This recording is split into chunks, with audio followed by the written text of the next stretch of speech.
share my screen with you and show you my resume. So this is me, Billy B. You saw from my note that I hate my last name. And so please don't use it. It was like a thing where my dad didn't like me very much. You know what I mean? I don't know if you all might understand that or not, but when I came to California from Ohio, I should have changed my last name. I really just should have changed it. I'm an animator. I'm also a CTE liaison. CTE stands for Career Technical Education. I blocked out my skills in blocks like this, and I'm a curriculum specialist. Hold on, I'm gonna do one thing just for a second. Everyone pause for a second.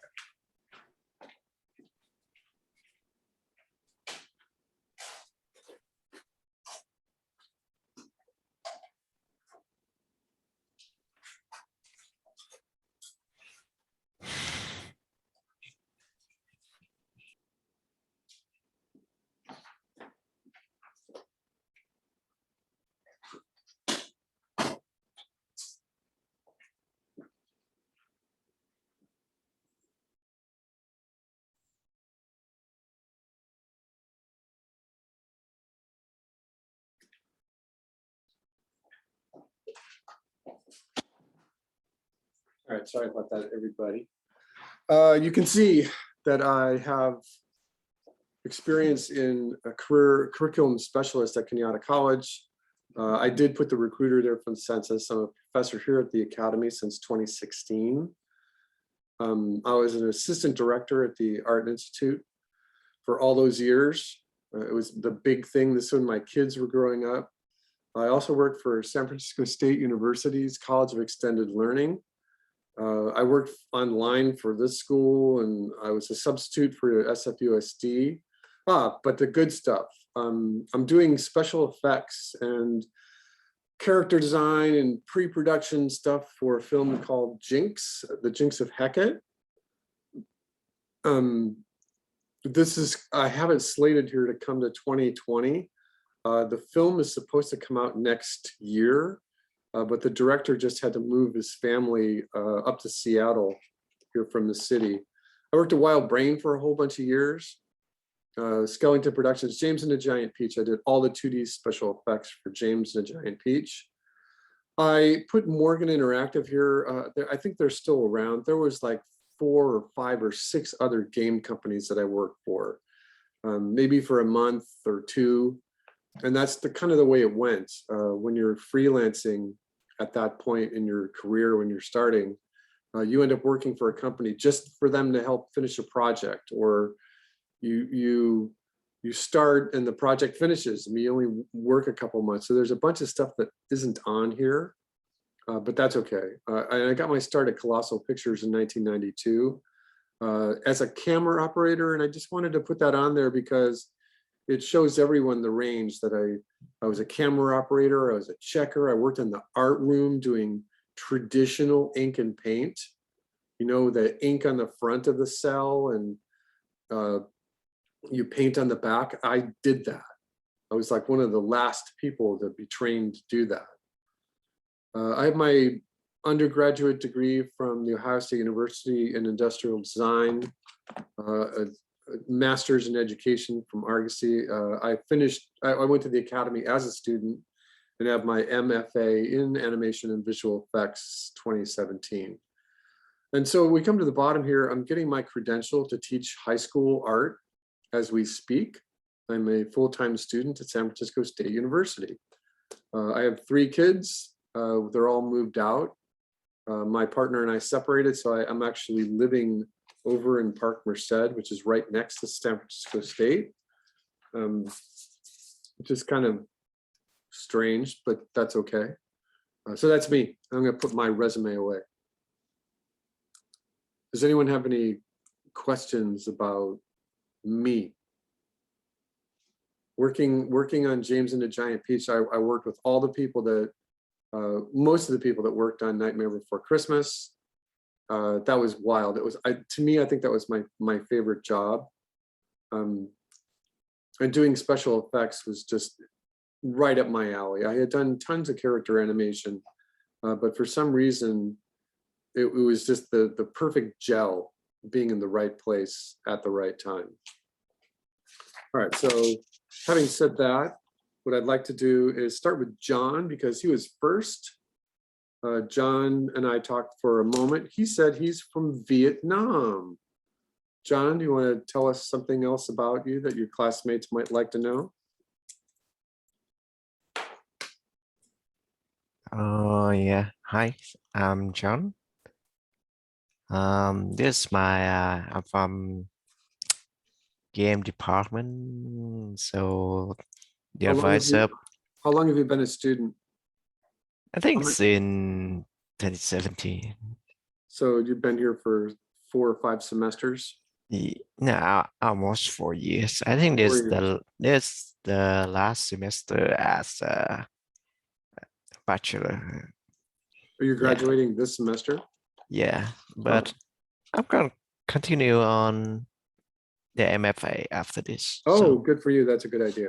So remember, everyone, we didn't talk about this, but MFA is good for two main things, and the first thing is doing your own game, or because she's in game department, or um, if you're an animator, you would do your own films. The MFA curriculum across the world are designed for you to do the thing that you're getting your MFA in. Or the other thing is, John, yeah. I'm prompting you. The other thing is that you are credentialed to teach. You're getting an MFA in game is a terminal degree in game, or terminal degree in animation, and it will allow you to teach at college level. Did you know that? Yeah, I kind of know this, There you go. but All right, thank you, John.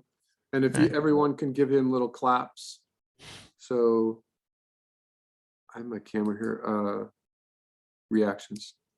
So give him little claps, just like that. Or you can go like this in your camera. Yay, thank you, John. All right, we'll go from the top. Jin Hee, where are you from? What's your I major? I live in Tracy, California. My Wait, major is say it again. I live in Tracy, California. Tracy, okay. My major is animation and visual effects, but my focus is in compositing. And this is my Interesting. 4th year here. Okay. Anything else you'd like to tell us about you? I have a dog named Zeus. He's a Rottweiler. Okay, that's good. All right, thank you, Jin Hee. Madison. Hello. Hello? Yeah, hi. Okay. I wasn't sure if you could hear me. I've been a student since 2017, but I had to take a break for personal reasons within the family. I live in San Ramon, and my major is animation and visual effects with a focus on 2D animation. 2D? Who does 2D anymore? So what are you thinking, just in terms of getting a job? I'd like to go someplace that focuses on making animated shows or something like that. So there's two studios, two preeminent worldwide studios that are doing feature films in either Toon Boom or TV Paint. Do you know which ones they are? No, I don't. You gonna take a guess? I would have to guess probably Disney, as they're a major company, and maybe Which another one? one like Disney. Well, they were thinking about it. Pixar was thinking about it too. There was rumblings going on all throughout the industry that that Pixar was going to start their own brand new 2D department, but it never happened. A 2D, I mean traditional cell, paint, Oh, ink and paint, just like Bugs oh, Bunny, just like Mickey Mouse was. okay. And they That makes abandoned sense. that really fast. It's Okay. messy, it's expensive. Yeah. There's one studio in Czechoslovakia. I forget where it was. My buddy had said, "Hey Billy, this studio's done." I'm like, "Why? Why are they doing that? This is stupid." I think that studio in particular switched over to Toon Boom. No, the two biggest ones are Sergio Pablo Animation. Have you ever heard that? No. They're in Madrid, Spain. Would you Interesting. like to live in Madrid? It sounds like it'd be an interesting place to live. Did you ever see the movie Klaus? No, I don't think I have. You see the background behind me? Yeah. It's a concept background from Klaus. Hmm. It's actually one of the things I'm going to show you here in just a moment. And then the other one is Cartoon Saloon. Oh yeah, I've heard of them. The Secret of Kells, right? Yeah. And they're in Kilkenny, Ireland. Mhm. So there's two of them. So there is some stuff out there. You're going to have to move to those countries, though. Yeah.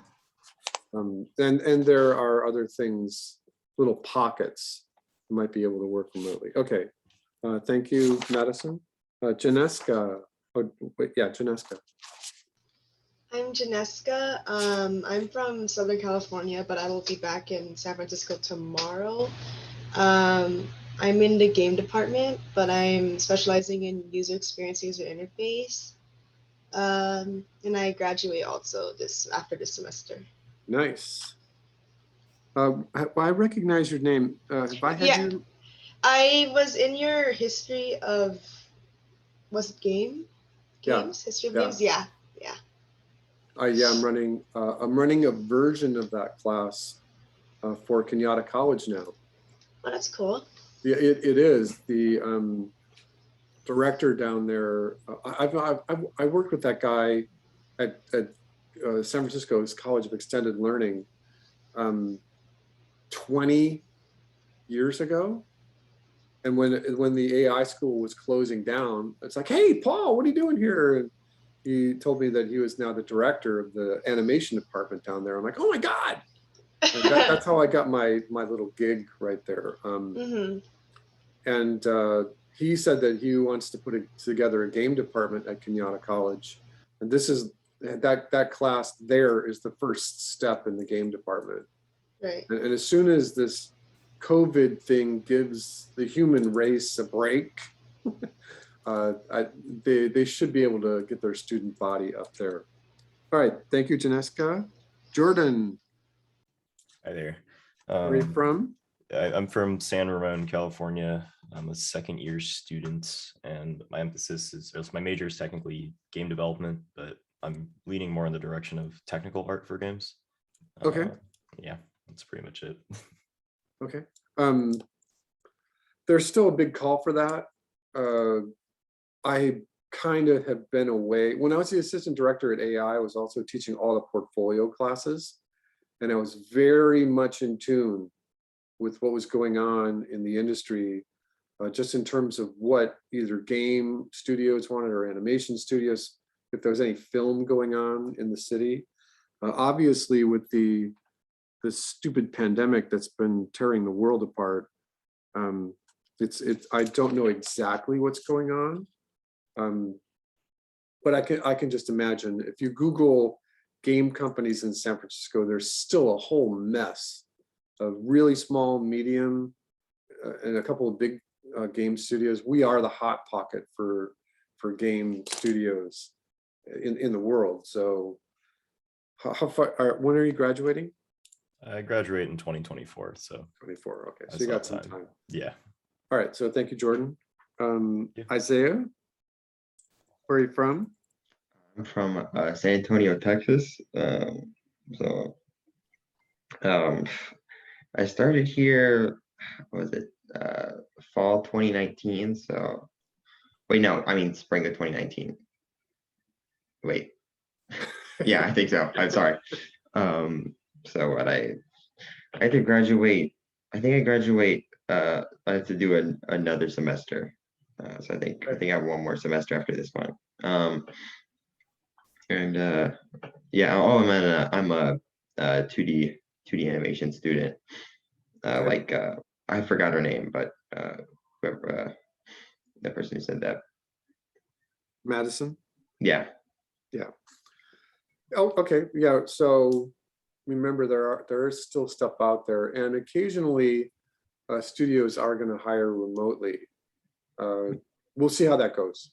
You know, once again, a company's gonna put out an application for an animator, and they're gonna say that they're looking for someone who has 2 years experience, and you as a student graduating, you're like, how am I supposed to get a job if I don't have any experience? Well, remember that your collabs are actual experience, and those usually last 2 semesters, so that's a year. And then just being at the academy can qualify you for another year's worth of experience.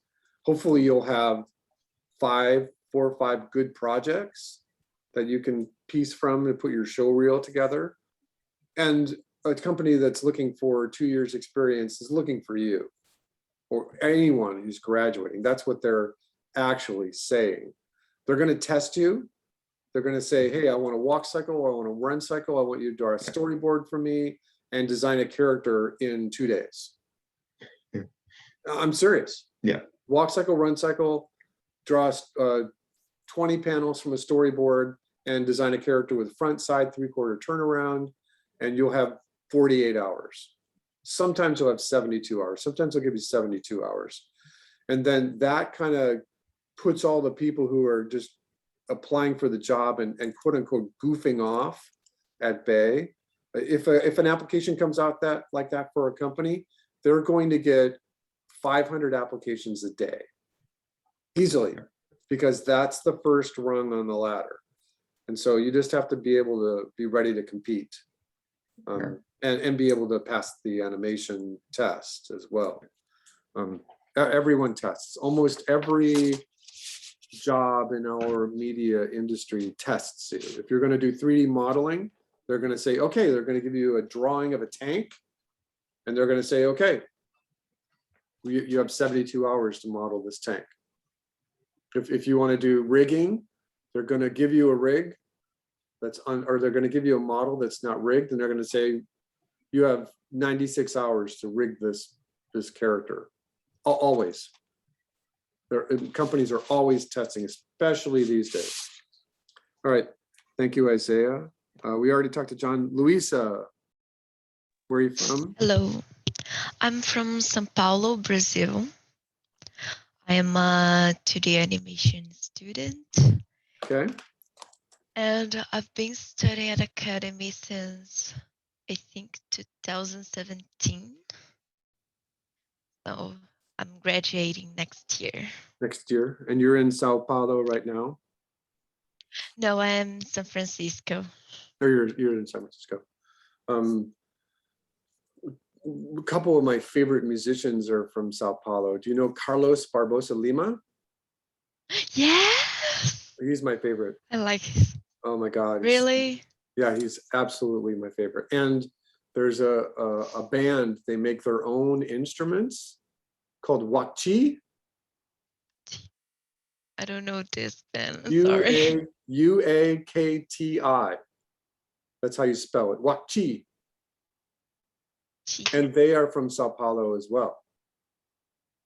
And they make Carlos Antonio. No, wait. I forget the guy's name now. Look them up. UAKTI. It's all instrumental. They make their own percussion, their own drums, tuned drums, beautiful rainforest chants. All right. Oh, okay. So check them out. They're a wonderful band. All right, so what I'd like to do now is I'm going to show you a couple of things. And in order to show them, I'm going to pause the recording. So let me stop sharing this. I'm going to pause. Just do an introduction for Toon Boom. But before I do this, what I'd like to take a 5-minute break, please.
All right, everybody come back.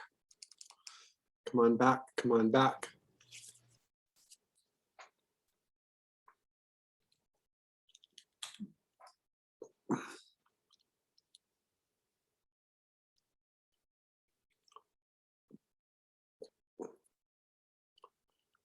Luisa's background there is from Hayao Miyazaki, Studio Ghibli's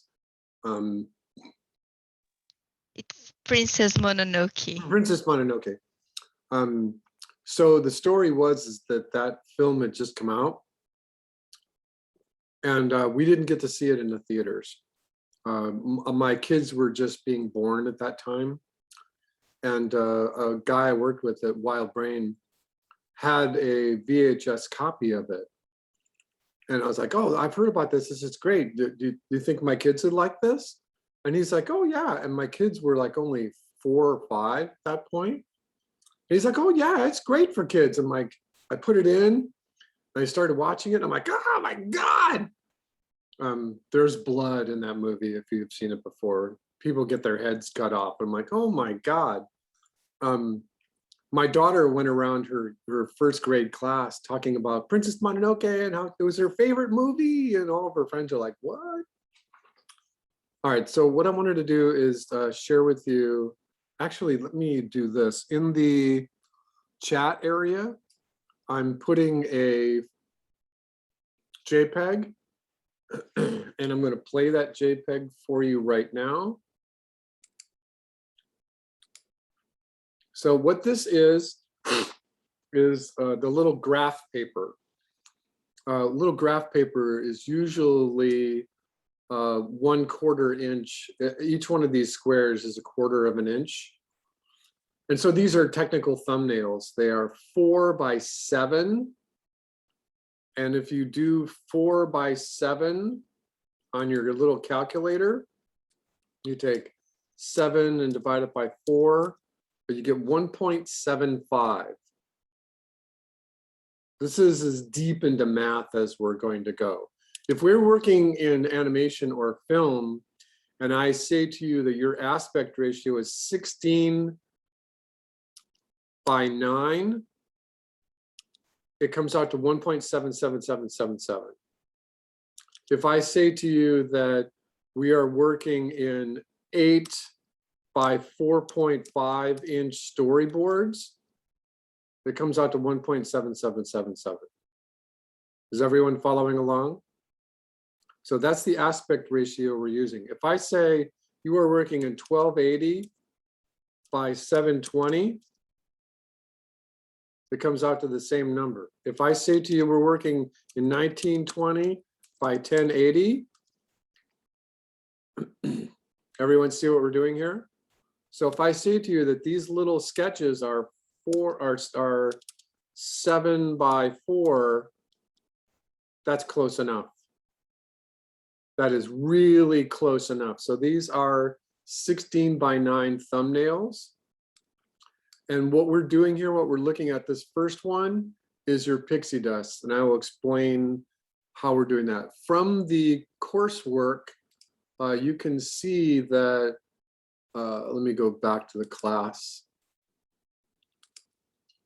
So in the class, you can see that it's divided up into reviewing the principles of animation, cycles, grouping, library, smoke, steam, dust, tornadoes, explosions, gun blasts, bubbles, all of that. And if I bring up the principles of animation. And what I'm going, hold on one second. I'm going to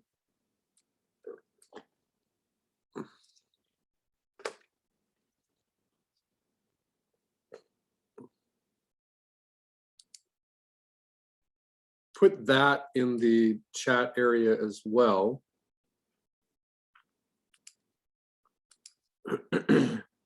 So this is just me being didactic. This is me being a teacher saying, you know what? The principles of animation were written on a piece of paper stuffed under Frank Thomas and Ollie Johnson's drawing table as early as 1945.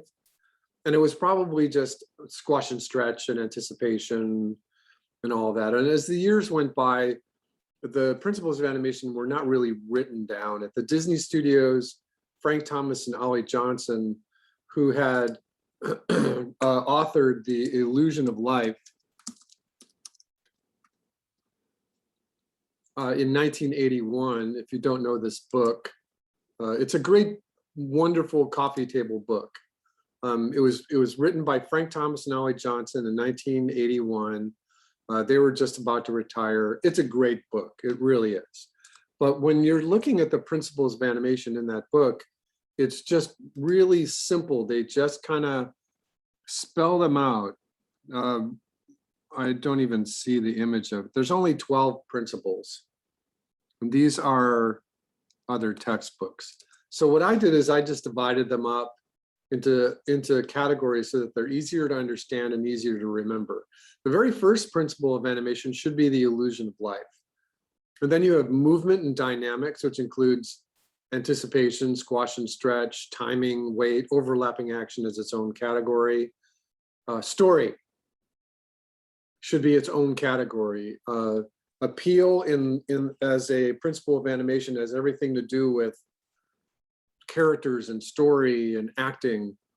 Art is its own principle of animation, which mostly includes drawing three-dimensionally, using a line of action for every drawing, a character drawing that you ever draw. Staging should be part of camera. Stage is stage, stage is opera, stage is cinema, stage is camera. Exaggeration gets its own category because all of these other little words in here can be exaggerated. All of these other categories can be exaggerated. And then there's process. Are you working pose to pose? Are you working straight ahead?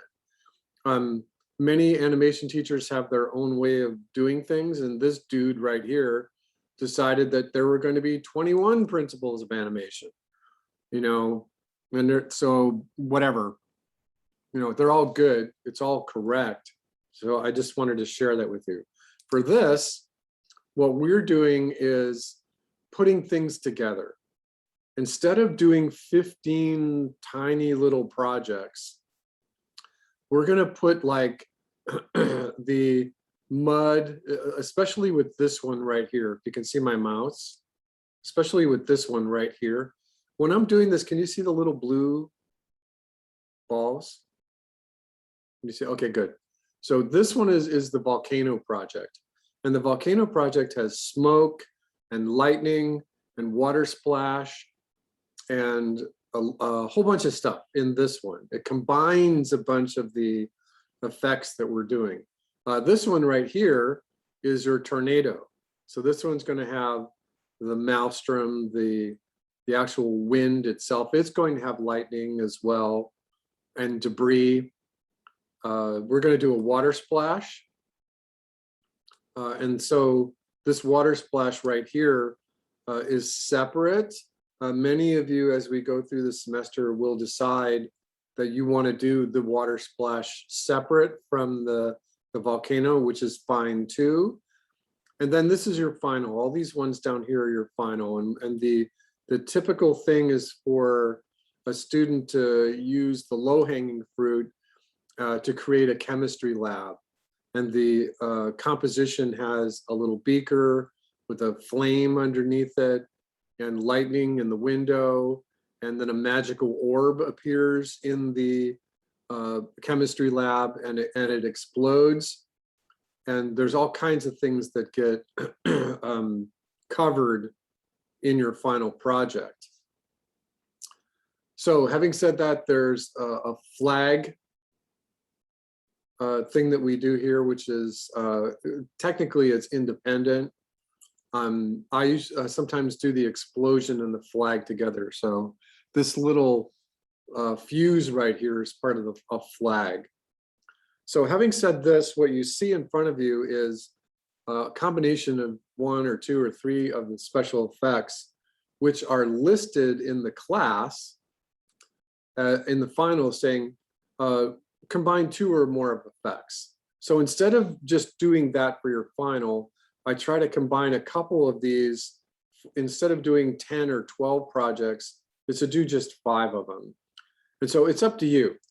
I like this, and I think that what you should be doing is thinking about this and looking at the class layout and making a better portfolio piece for yourself than just a simple explosion.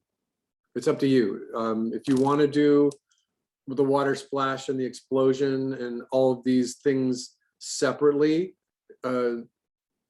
you can do that, but it's going to be more worth your while to follow along with what I'm doing.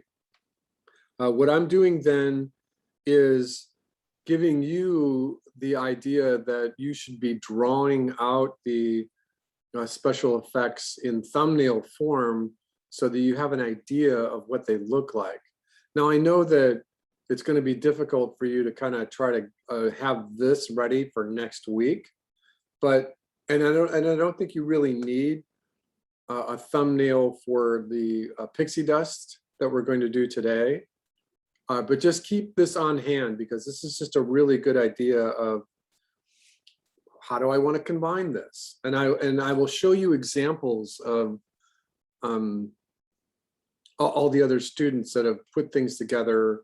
I have a whole hard drive filled with stuff. So let's start with the pixie dust. And we're going to go to Toon Boom. And I'm going to pause for just 1 second. Hold on 1 second.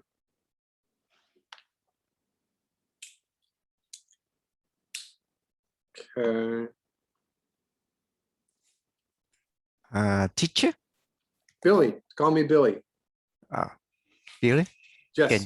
can you drop me that file again? For some reason, when I download it, it turned out to be different file. I don't know. Which one? The thumbnail. Thumbnail. Okay.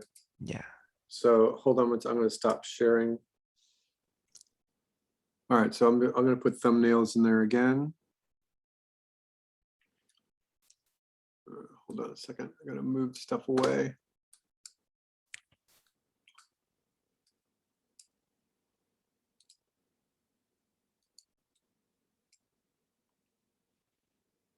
All right. Try that again.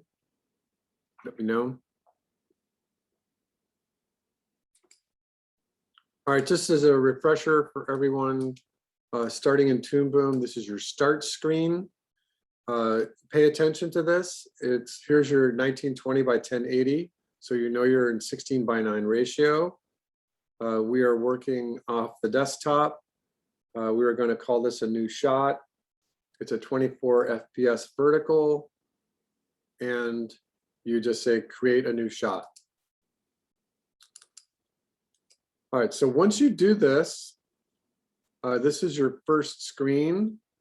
I don't know if your instructors in your collab and everything have explained it in excruciating detail or not, but what ends up happening on your desktop is that you get this Toon Boom folder here, and inside the Toon Boom folder, which I have named just Billy B _dust, you get a whole bunch of stuff inside here.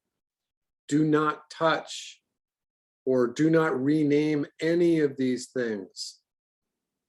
If you touch or rename any of these things inside any of these folders, you're in danger of breaking the entire Toon Boom project. If you are working on your own computer, keep this folder local.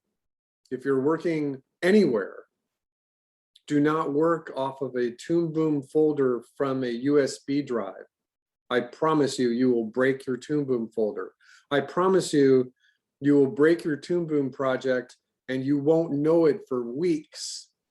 And then all of a sudden, some weird thing is going to happen, and then everything comes unraveled.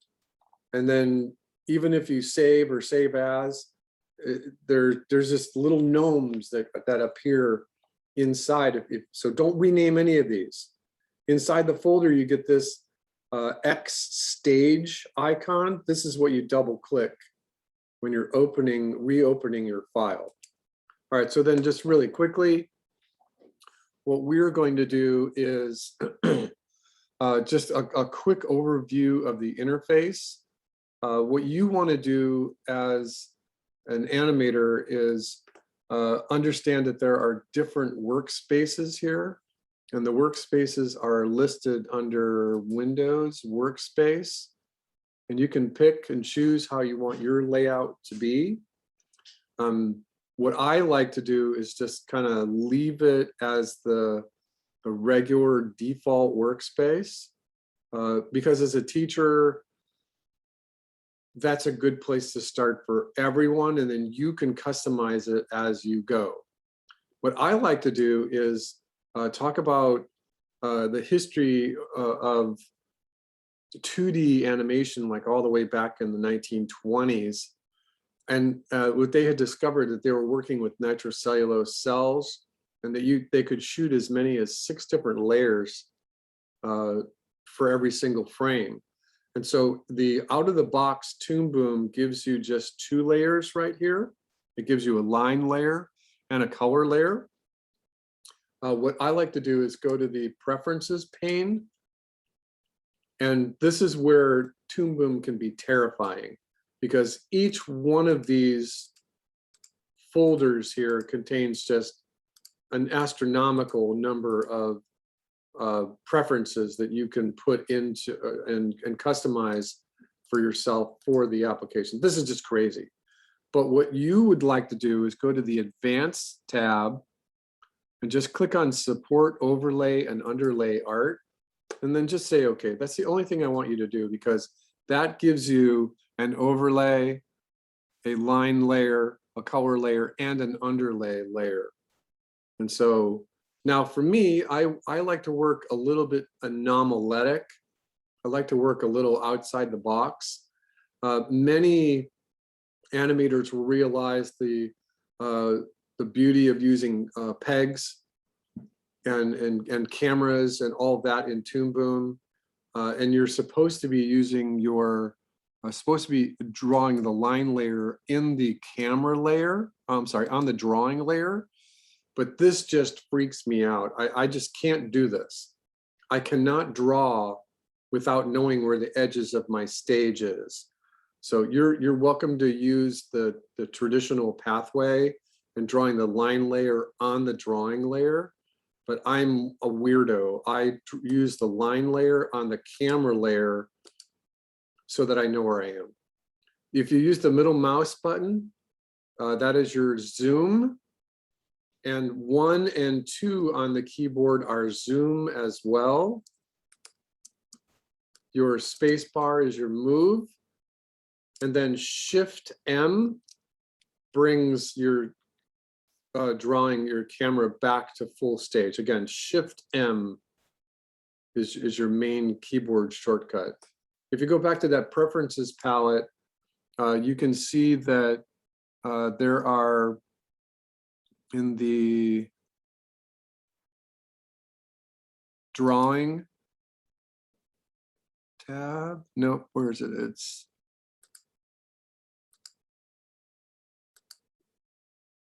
I forget where the keyboard shortcuts are.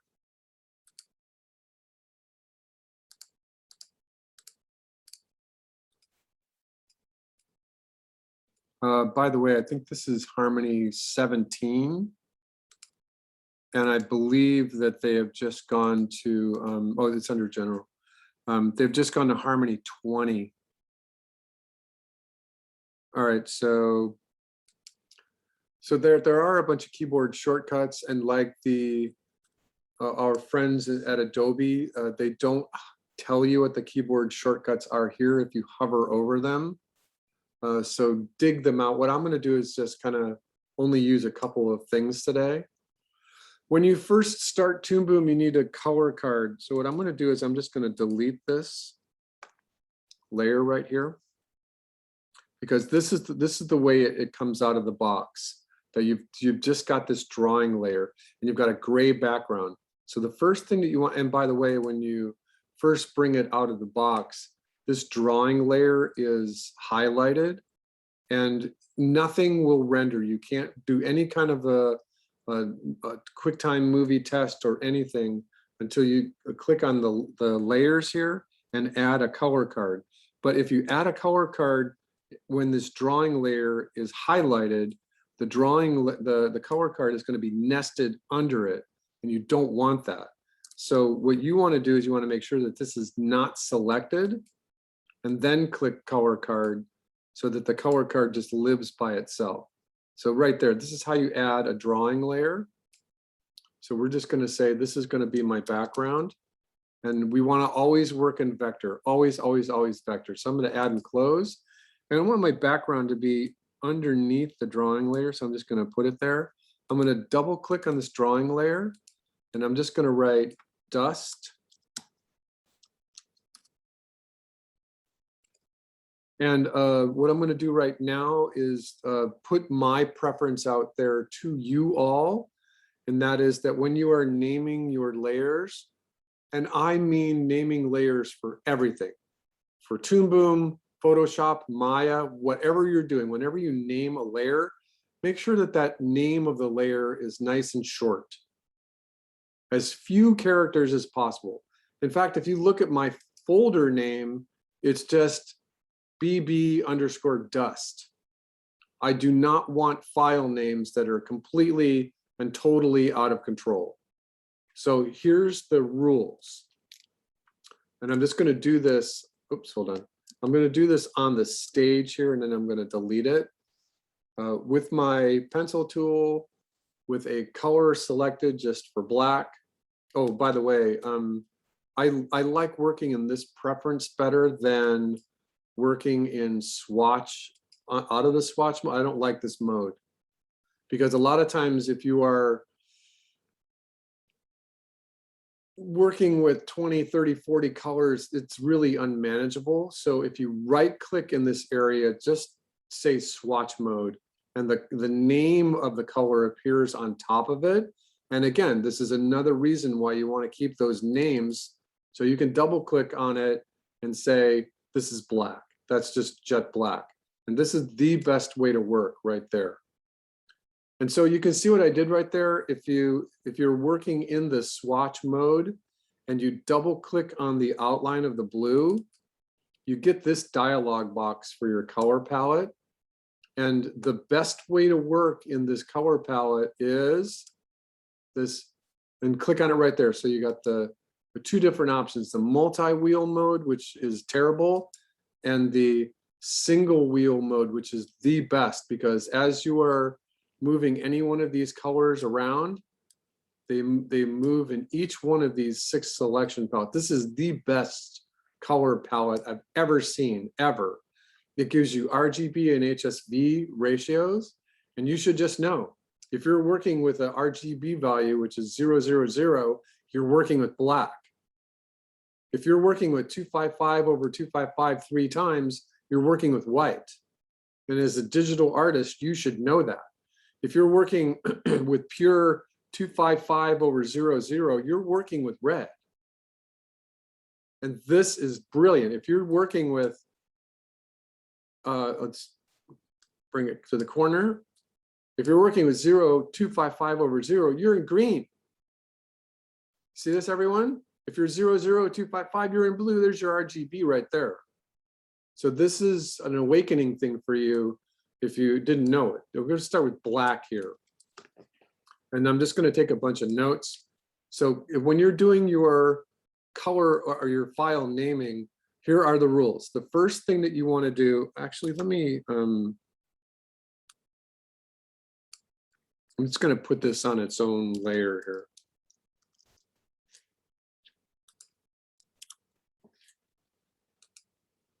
All right, so the rules are you want to give your file and folder name just your initials, and then an underscore.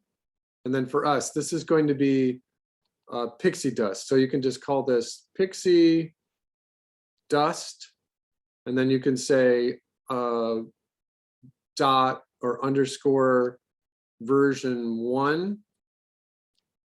And then you're going to be delivering me dot moves. And so the first rule is no spaces. Your file names should never, ever have a space in them. Your file names need to be as short as possible. 8 to 10 characters. If it's more than that, you're going to get yelled at. And I'm good at yelling. So what do I got? 1, 2, 3, 4, 5, 6, 7, 8. So this is 8 characters. Here's a suggestion for you all. If you are working in your own file management, then you could just say pixie dust version 1. Right? So if you just say PD underscore version 1 and your actual Toon Boom folder is PD underscore version 1, then when you render your QuickTime movie, you're going to get this file name. And you don't have to identify all your file names on your own computer or your own hard drive by putting your own initials on it, because you are you. Louisa is Louisa, right? So that when you deliver this to Mr. Billy or Billy, then just add this part on. And then that lets you know that you delivered this to me. So keep your file names nice and short. So in your file directory, you would just say pixie dust PD underscore version 1 dot move. That is as, and then this is inside a folder, which is week, or this is just 225. This is game 225. So this is good file management here. Everybody got this? No spaces, short as possible. Capitals mean something. So capitals would be just what you're adding on here for me, but that's just your initials. Capitals mean something. Again, no spaces, as short as possible, capitalize means something. So if you follow this general rule here in file naming and file management, then in your own directory, you should be able to manage your own files brilliantly. All right, so I'm going to turn this off. Does anyone have any questions about this? I'm going to turn that off. All right, so the first thing that we're going to do is pixie dust.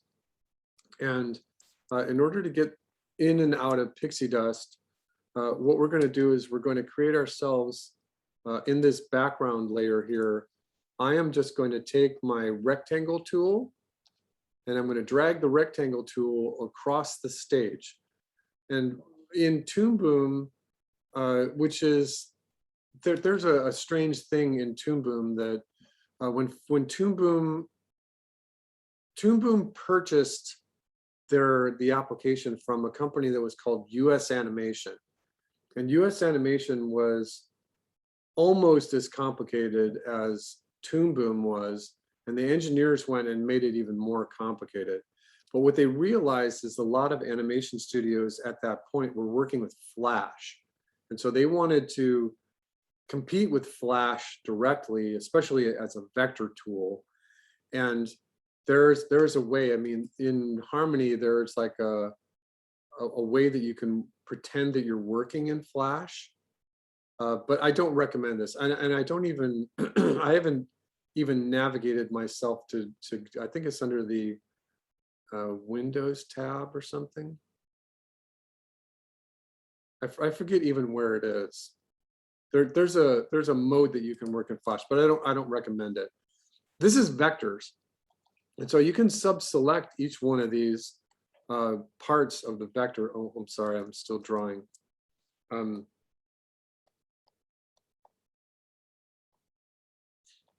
You can sub-select this line and bend it, which is a flash thing. And you can also sub-select it and delete it, but I'm just going to use this. And what we're going to do is we're going to paint it black. So, and this is unique to Toon Boom, is that you've got lots of different ways you can paint. So I'm just going to use a regular paint, and I'm going to paint it black. All right, and then one of the things that, so now you know, there's your stage, and here's your Shift M. So now there's your stage again, so you can see how that works. And then you can also color code this. So you can double click right here and give yourself a little coding for the color. But remember that when you do this in Toon Boom, that makes that entire layer that color. So what I would recommend is just doing this sparingly.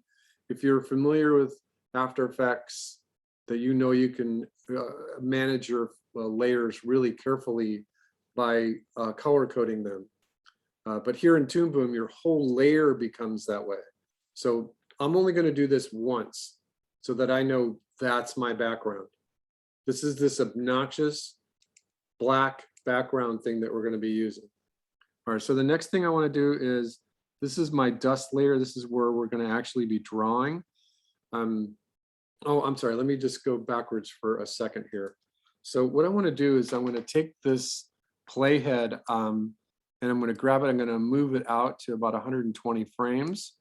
And what I'm looking at here is it did drag the background with it. So that is correct. My timeline zoom is here. Hold on, that's my toggle. Hold on a second. Timeline zoom. Oh, it's here. So I'm going to make it a little smaller, just a little smaller. This pixie dust here is going to be somewhere around 5 seconds. So we're going to need about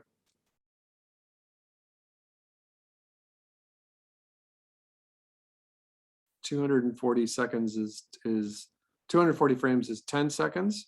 So we're only going to need about somewhere maybe in the 180 or something. So I'm just going to leave that right there. And what I'm going to do is I'm going to take my cursor and I'm going to put it right on this last frame of the background. And I'm going to hit F5 on my keyboard. So that extends the exposure for that background color that I have all the way out to 240 frames. Has everybody got that? Again, so there's a similarity in the rough animator, but you can't grab this and move it like we were just doing. If you're going to do this with your background layer, you have to select this one and then just manually click this button. And you can't hold your mouse down. You just have to click, click, click, click, click, like that. You just have to keep going at it. All right, so now what we're going to do is we're going to create another layer. And this layer, drawing layer, is going to be called an arc layer.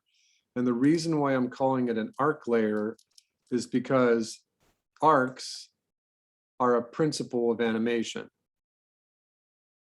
So what we're going to be doing is we're going to be talking about timing and spacing and arcs in this project. We will probably never talk about secondary action. And for whatever it's worth, even some of your animation instructors teach secondary action incorrectly. Secondary action is defined as a character's action that is happening over the main action. And that is not an arm swinging. An arm swinging in a walk cycle is overlapping. The best example was that in The Illusion of Life, Frank Thomas wrote that it's the act of walking and pointing at someone at the same time, which is very complicated. Just remember that secondary action is not easy. It's not easy to understand and it's not easy to do. All right, so what we're going to do here is in this arc layer, we're going to pick our pencil. We're going to pick a color over here. we're gonna right click and say, I'm sorry, hold on a second. You have to be on the pixie dust layer. You have to be in the tool you're using. And what I'm gonna do is I'm gonna add a color. When you hit the add a color button, it gives you a copy of the color that you were using automatically. Now I'm gonna double click and I'm gonna say, this is gonna be my arc. And my arc, I want to be some obnoxious color. So I'm just gonna pick like a yellow color here. And by the way, if I pick pure yellow, you can see, oh, look, 255 over 0 is yellow. So that's my arc color. All right, so when I do this, what I want is, I'm gonna have my pixie dust come in from off the screen. I'm gonna have it kind of move around a little bit. Maybe I wanted to have it loop on itself. Maybe I want to have it wiggle back and forth around and kind of go off in perspective. And I'm going to think about this for a minute. You know, is this enough? Is it too much? Is it enough? The pixie dust is going to fall. So I don't want this line to be too close to the top or bottom. This is okay. I'm not completely thrilled with it. Let me see if I can make something a little better. So I'm going to Z this out. I'm going to do something just a little similar. And you can see here I'm favoring the top of my screen.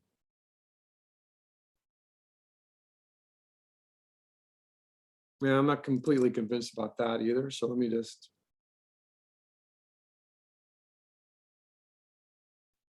All right, I'm not convinced about that either. And I'm being really picky because I want to make sure that everything has got a good silhouette. And we'll work with this one. This one is okay right here. On my, so this, oh, you know what? I drew this on the wrong layer. Hold on. So what I'm going to do is I'm going to select this, and you can select it by just hitting the select button and just crossing through it. You don't have to like drag and select. So I'm going to copy this and delete it. And I'm going to make sure that it's on the arc layer. I'm going to paste it. And in Toon Boom, it just pastes in place. So on the arc layer, now with my, I'm going to pick just a standard red. And a lot of times what I'll do here is I'm just going to leave these default colors that come with it alone. And I'm just going to pick a new red. And this is going to be my timing. So I'm going to double click here. And I'm just going to put timing. I'm just going to leave that there. And the beauty about this, if anyone doesn't know this, is that anytime you use this color in Toon Boom in this project, any frame, anywhere in this project, that you can change this color automatically. So if I say, I want my hash marks to be like this color right here, and I say, I'm going to be on my arc layer and I want the timing for my orb to come in kind of at a rate like this. And as it spins around this little arc right here, I'm going to have it speed up a little bit.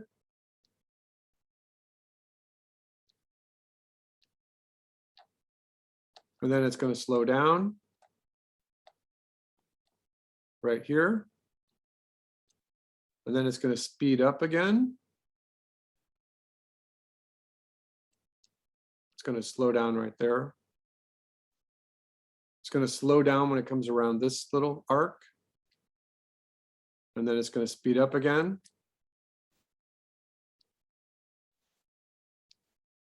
And it's going to slow down right here.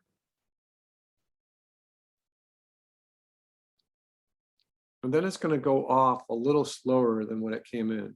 It's going to stay about like that. All right, so what I was saying was that this is a color in Toon Boom. So if I take this color and I grab this and move it, not only is it changing it on this stage, but it's changing it wherever I would have used that color. And that's just brilliant. No other application can do this. In my hopes and dreams, I would think that just this color palette could save the world. This could cause world peace. All right, so that's my arc, and you can pick anything. What might make sense right now is for me to show you some examples of past work. So let's do that for just a moment.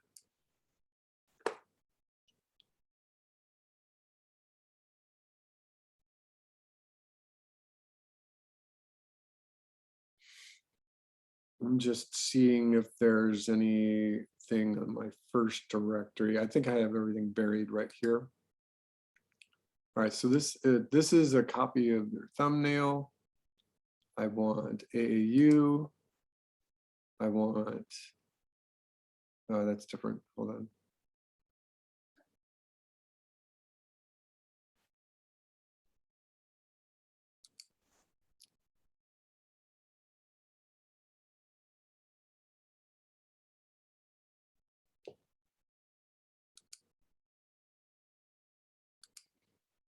All right, so let's take a look at some of these. And what we're going to do here is just, we're going to jump around a little bit. So this is a flag that someone's doing for me. This is a final that someone did for me. So they combined rain and smoke. And there's a bunch of stuff in there, a little moving a cat. That's not the best one. Here's pixie dust. Let's look at it again. So you can see that their path, you see their little pathway that they used? See the little curling over? So she did 2 of those.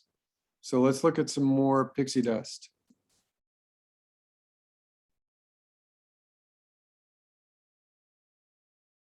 So you see that she's crossing over a couple of different times there. And I'll explain how to do this here in just a moment. Here's another version of that one, slightly different. We're going to spend maybe 2 weeks on this, right? We're not, this whole thing is not due next week. We're going to spend at least 2 weeks on this because I think it's worth it. All right, here they use just a light gray and they're using black, and you're allowed to do this. Now this one is not quite so successful because the pixie dust kind of hangs in the air. It doesn't move.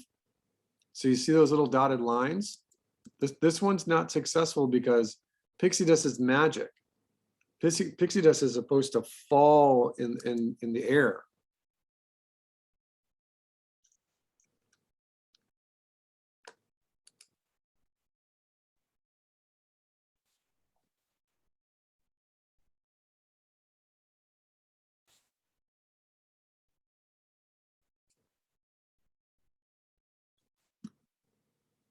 This was my demo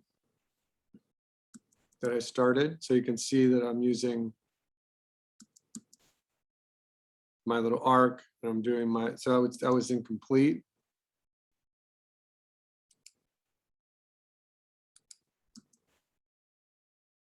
There's another version of that same one.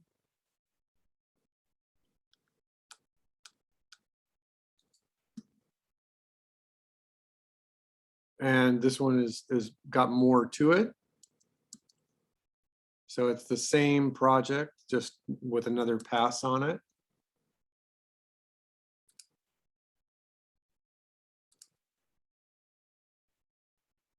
All right, so let's take a look at some other things, because if we were talking about, oops, we're talking about this, it might make sense that if you wanted to start working on your sketches for what would be your final, let's take a look at some of these other things. So here's a tornado.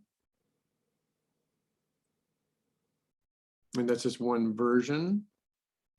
Here is a volcano project. So you've got smoke and lightning and fire and a bubbles and a water splash. There's like 6 effects just in that one right there. Here's another version of that same project.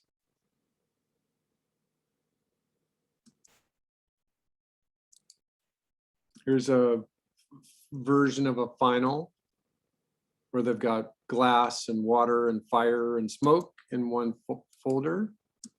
Here's another volcano, very geometric. Fire, smoke. This is a B project. Here's another flag. I'm going way too fast. Here's a pixie dust project. Pretty nice. Here's another tornado, which is very nice. Here's a independent water droplet, which is a C. This is not B or A, this is a C project. We'll go over that when we get to it. Here's a C for a volcano. It's not complete, it's not done. The smoke isn't working very well. This is nice, this is very painterly. So we've got smoke and fire and a bubble. You know, she spent a lot of time doing the painting on that. That's kind of nice. Here's a final where you've got an orb and lightning and water and fire and water. I thought there was an explosion too. This is nice. Little fire right there. Are you all getting the idea? So this is a volcano project that's not complete. It's just got the smoke and the smoke is not moving correctly. Here's a tornado, which is not working correctly.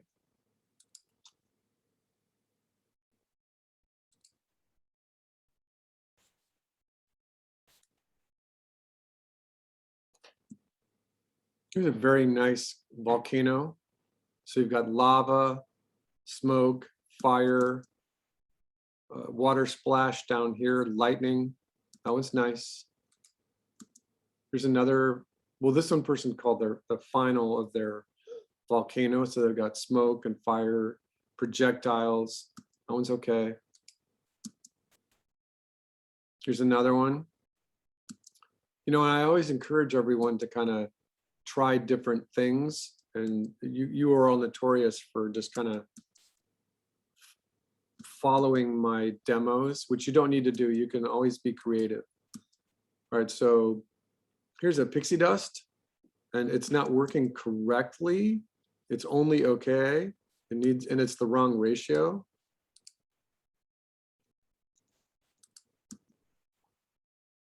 All right, here's a pixie dust coming in. And it's coming in at about 4 seconds. There's another one. Okay. Here's another one. You can see that everyone's following my lead by going from stage left to stage right. You don't have to do that. You can go from stage right to stage left if you want. And this is not working correctly. There's too much of it.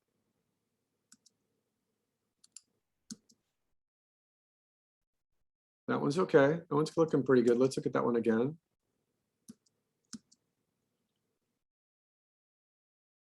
All right, that one's kind of nice. This one's okay. It's not working perfectly correctly. The pixie dust is looking more like a snake at one point than actual magic. I have a question. Sure, absolutely. So, like, should we find a reference for the pixie dust? Or it's like when you say it's not working correct, like. Well, So, you will learn what is best like, in just the next hour and next week. So it's an excellent question. Let's look at this one as a movie. So this one's B+, A- work. I think that the pixie dust doesn't spread out as much as it really needs to. It's magic. It's floating in the air. And so she's got it a little bit too tight. It's looking too much like a ribbon It's nice. Yeah. It certainly is nice, but I think What that what I was wondering was like, I think the physics of that pixie what? dust one, The what? like is physics of the pixie dust, like how much, how large gonna press, and how, like you said. Well, let's just do this. I'm going to put this. What I'm going to do is, let's do this. What I'm going to do is, I'm going to go back to, I can't see you all. There we go. So on my Pinterest board, I have an effects board. And so what I'm going to do here is I'm going to, oh, no, that's not what I want.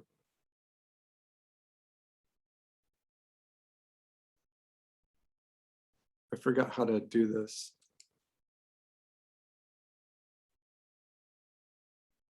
How do I invite people to see my board?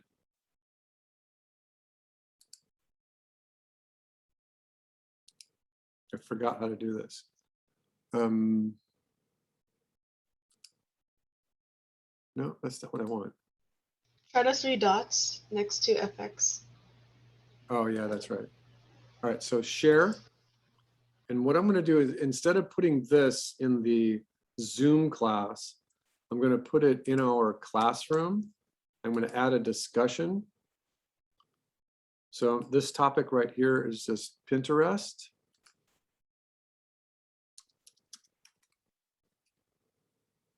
We're going to open it from today, and we're going to take it all the way to the end of the year. And I'm just going to post that little link right there.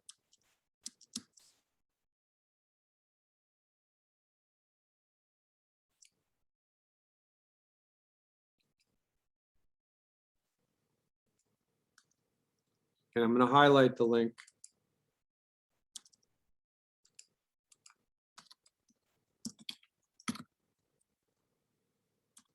All right, so that is there for you to look at. I can also just put it in the Zoom chat so you can, no, I'm not going to do that. Wait, chat.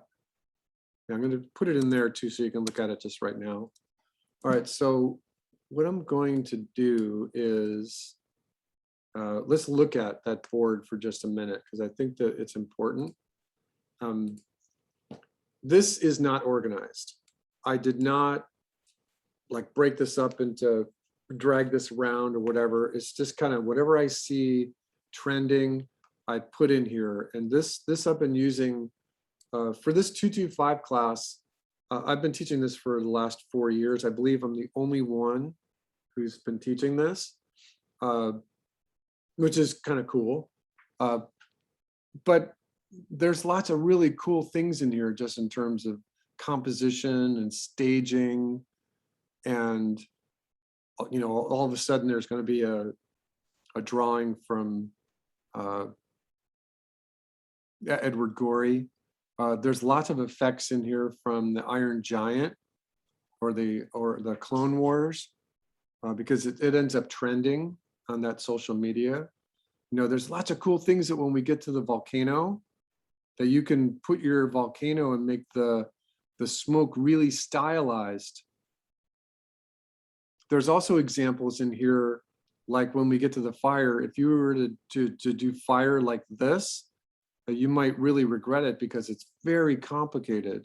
One of the main reasons why the game department, the director wanted this class in the game department, is that many of your effects, like this tornado right here, this one right over here where my mouse is, that is procedural.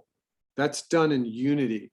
And so the artist is just using a bunch of sliders to say, okay, I want this shape, I want this speed, I want this number of particles, I want this light, and it's procedurally driven. And he wants you all to say, well, you know what? This is okay, it's looking okay, but he wants you to be more of a 2D animator in terms of what those shapes look like, and what the art looks like itself. Instead of letting the computer do it more by hand. Like there's no way you can do an illustration like this one right here, if you were letting Unity just define what the shapes are. This one too, this little blazing fire right here. So this right here, again, there's some really good stuff right here. All right, so let me find the answer to John's question. All along during the semester, we're going to have places where you can refer to this as a good place for stylization, shapes. Like when we get to the smoke, if you decide to do like a very illustrative cross-hatching of the shadows, you're going to regret it, because you have to do this at 24 FPS, at least on 2s. When we get to the blasts, you know, there's lots of blasts in here. There's lots of cool things. There's lots of fire. There's lots of water. You know, almost everything we do has some good reference in here for you. This is what we're going for. This pixie dust right here.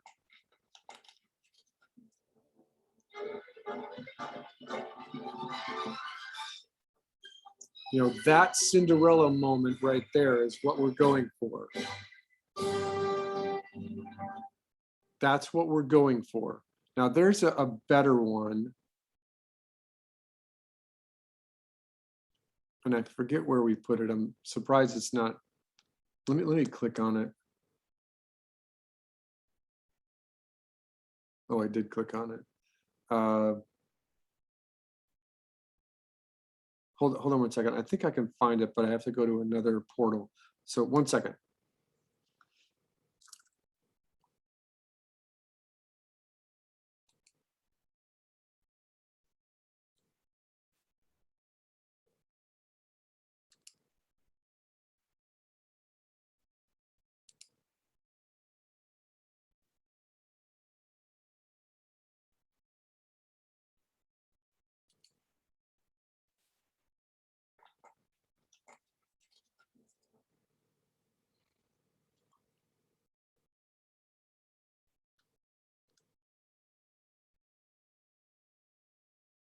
Sorry, I stuffed it somewhere and I forgot where I stuffed it. Oh, I stuffed it right here.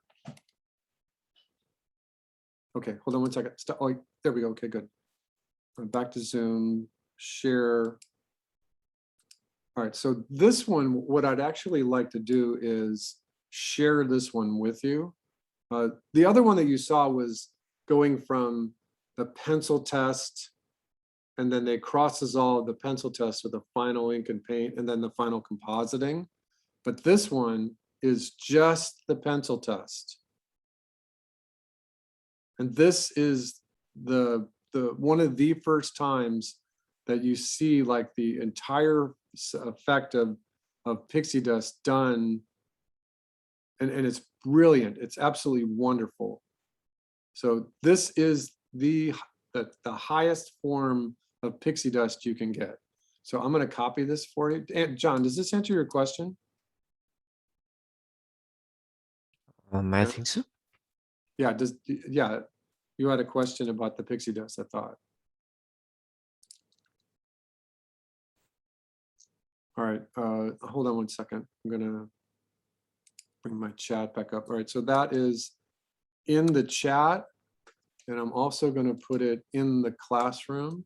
I'm gonna give it its own little section topic. Just call it Cinderella. All right, so is everyone got the idea here about what we're shooting for? What if I never really took an animation class? That's okay. Okay. No worries. Yeah. Okay. This class is just, you know, drawing, having fun, doing special effects. Yeah, so no worries. All right, so what I'd like to do right now, I'm looking at the clock, is we're going to take just another short little break, and then I'll show you how to produce this special, this pixie dust. Okay, so take a zoom this. All right, so what we're going to do is we're going to work in a pretty traditional way. You can see that I've got my arc right here. On this arc layer, I'm going to make a couple of suggestions for you. I'm going to say that this is okay. We'll probably use that one for today. But I'm also going to do another one.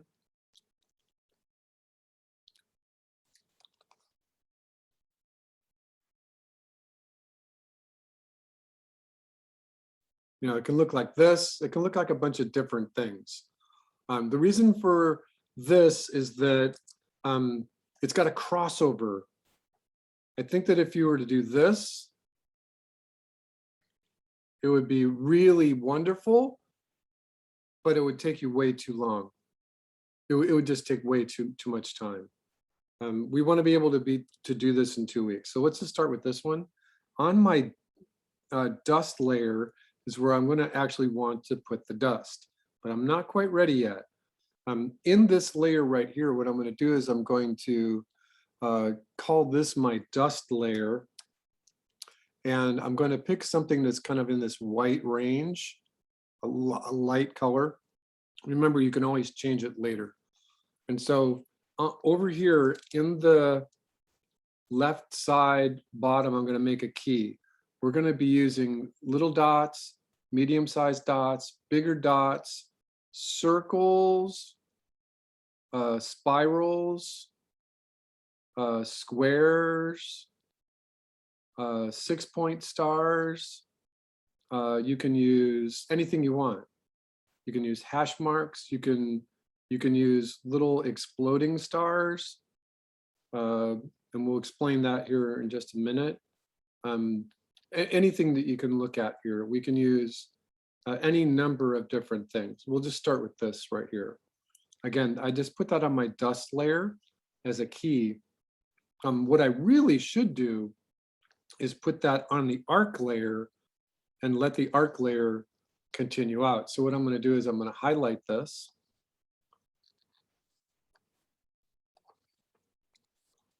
I'm going to copy it. I'm going to delete it. And I'm going to paste it on the arc layer. And on the arc layer, I'm going to do the same thing. I'm going to go all the way at the end of the shot and hit F5.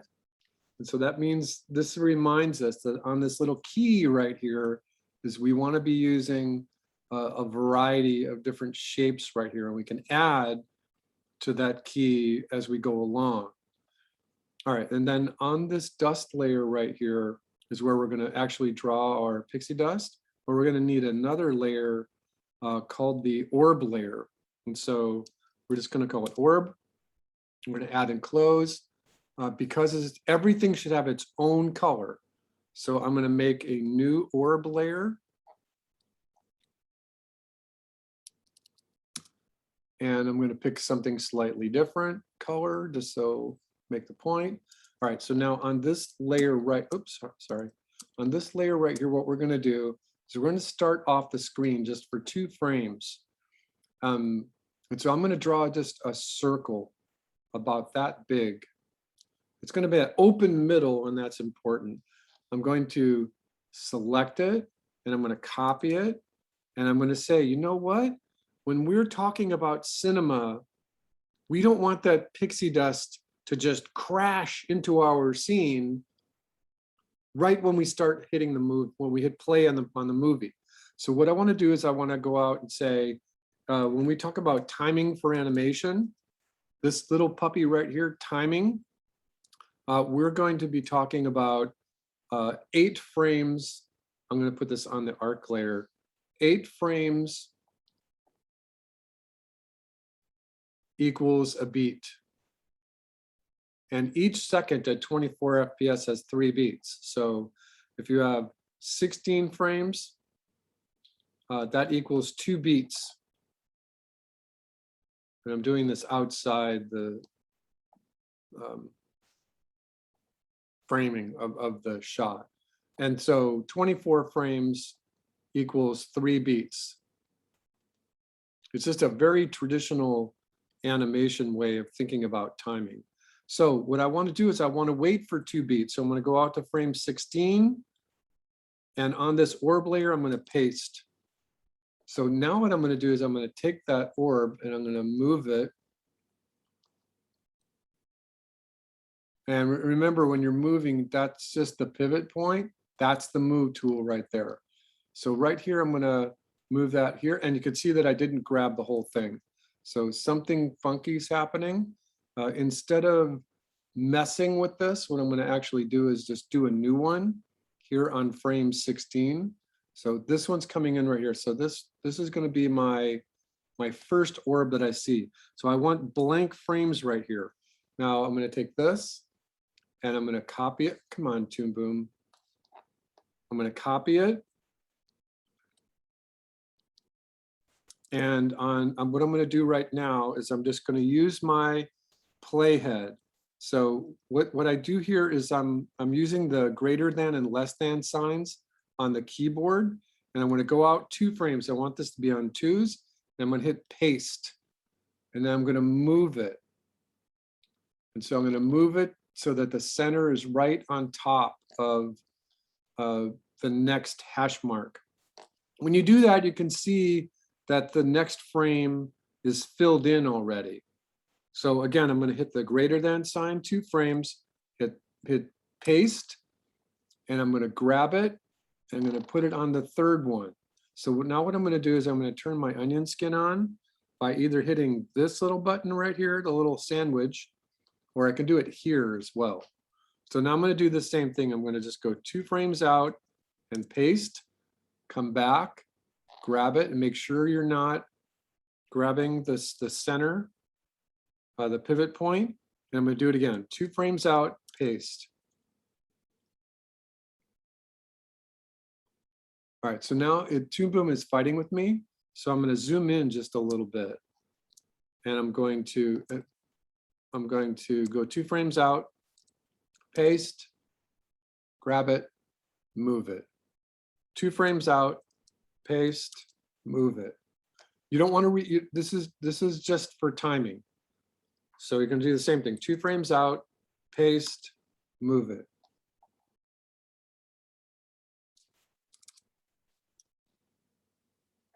At one point, if we're this close, I'm going to have to copy this one. 2 frames out, paste, move it. And again, I'm putting it right on that center point.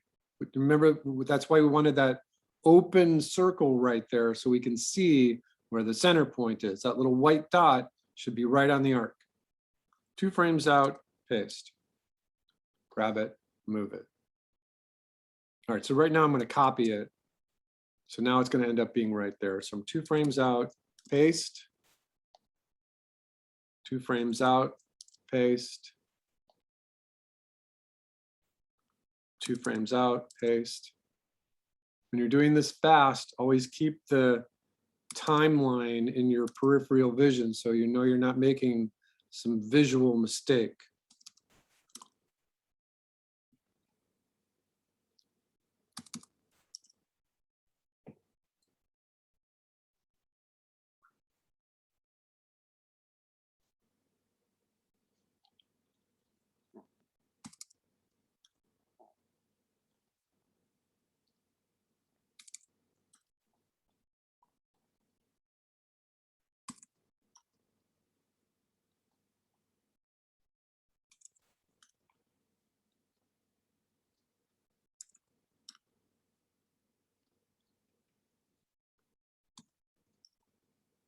Something similar to this can be done in that rough animator application.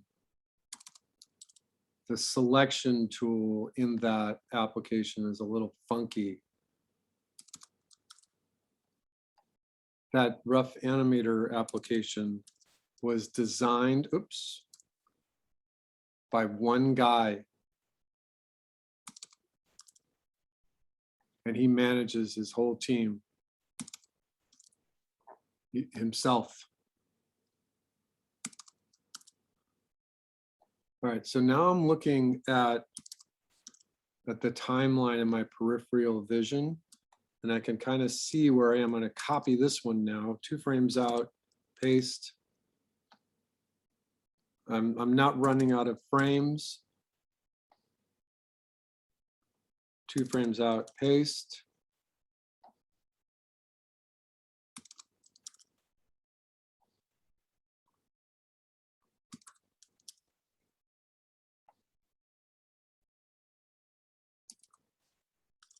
Again, I'm using the greater than sign on the keyboard to navigate my timeline.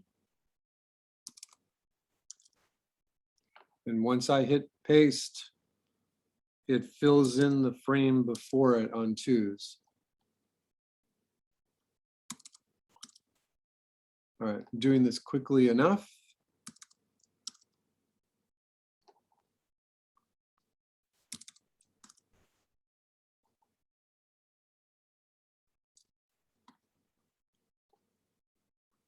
Now, I could have done that thing like they do on baking shows where I could have had this whole thing pre-done for you, but I think that there's a value in seeing how fast you can do this in real time.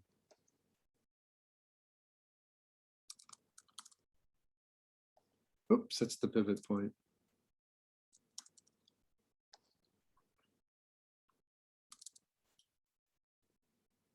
All right, so we're doing this quick. And another reason why I wanted to show you this in real time is to get an idea of how long it takes so that if you need to fix something, you're not paralyzed, so that you're not thinking, oh my God, I've invested so much time in this, I can't possibly redo this. Instead, we're only taking 4 minutes and we're doing our initial timing here.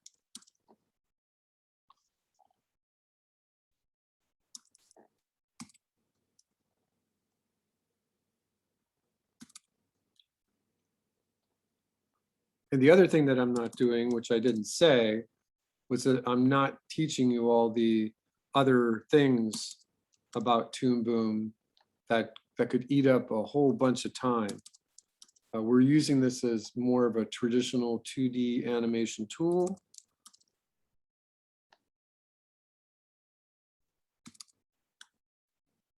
All right, so I'm almost at the end here.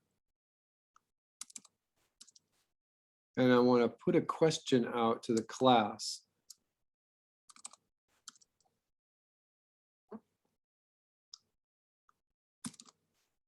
Who remembers how to get back to the main view? What's the keyboard shortcut to get back to the main view? Anybody remember? Shift M. Shift M. All right, so now watch what I'm doing here because this is important. Now remember that you can go from right to left. You don't always have to go from left to right. I'm just doing this as my demo. Before I hit Shift M, I'm going to look at this and I'm going to say, you know what? The pixie dust is going off the stage. So I want this one. And the pixie dust is going to trail behind by about 10 frames or so. So as this pixie dust goes off the screen, I need more of them. I need probably 8 more, 8 to 10 to 12 more.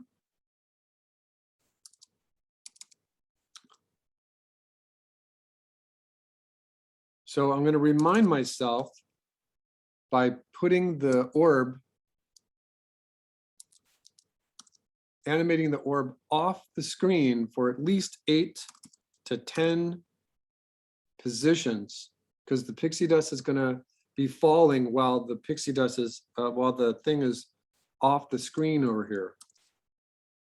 This is just a good reminder, and I can move it however I want. Because we're not going to see this. We're going to see the pixie dust back here. Shift M. All right, so now what we're going to do is we're going to hit save, and we're going to hit play.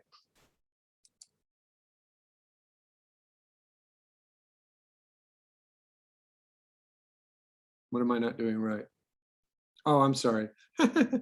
my playhead was at the end. I'm gonna hit play again.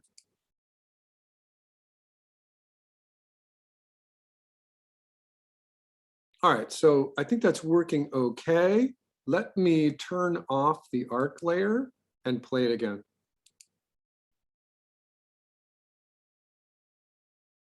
You know, I think it's okay. There's a little bit of variety and movement there. Now, the next thing I want to do is I want to embellish this a little bit. I'm going to turn my arc layer back on. I'm going to make a new layer underneath it. And I'm just going to, so I've already used dust once. This is going to be dust underscore, this is the timing. So I'm going to put T for timing. I'm going to say add and close. All right, so now this I want to be right underneath the orb layer. So this is a dust for timing. So what I'm going to do is I'm going to align my frame right on the first frame of the orb. And so that frame is right. Let me turn off the onion skin for just a moment.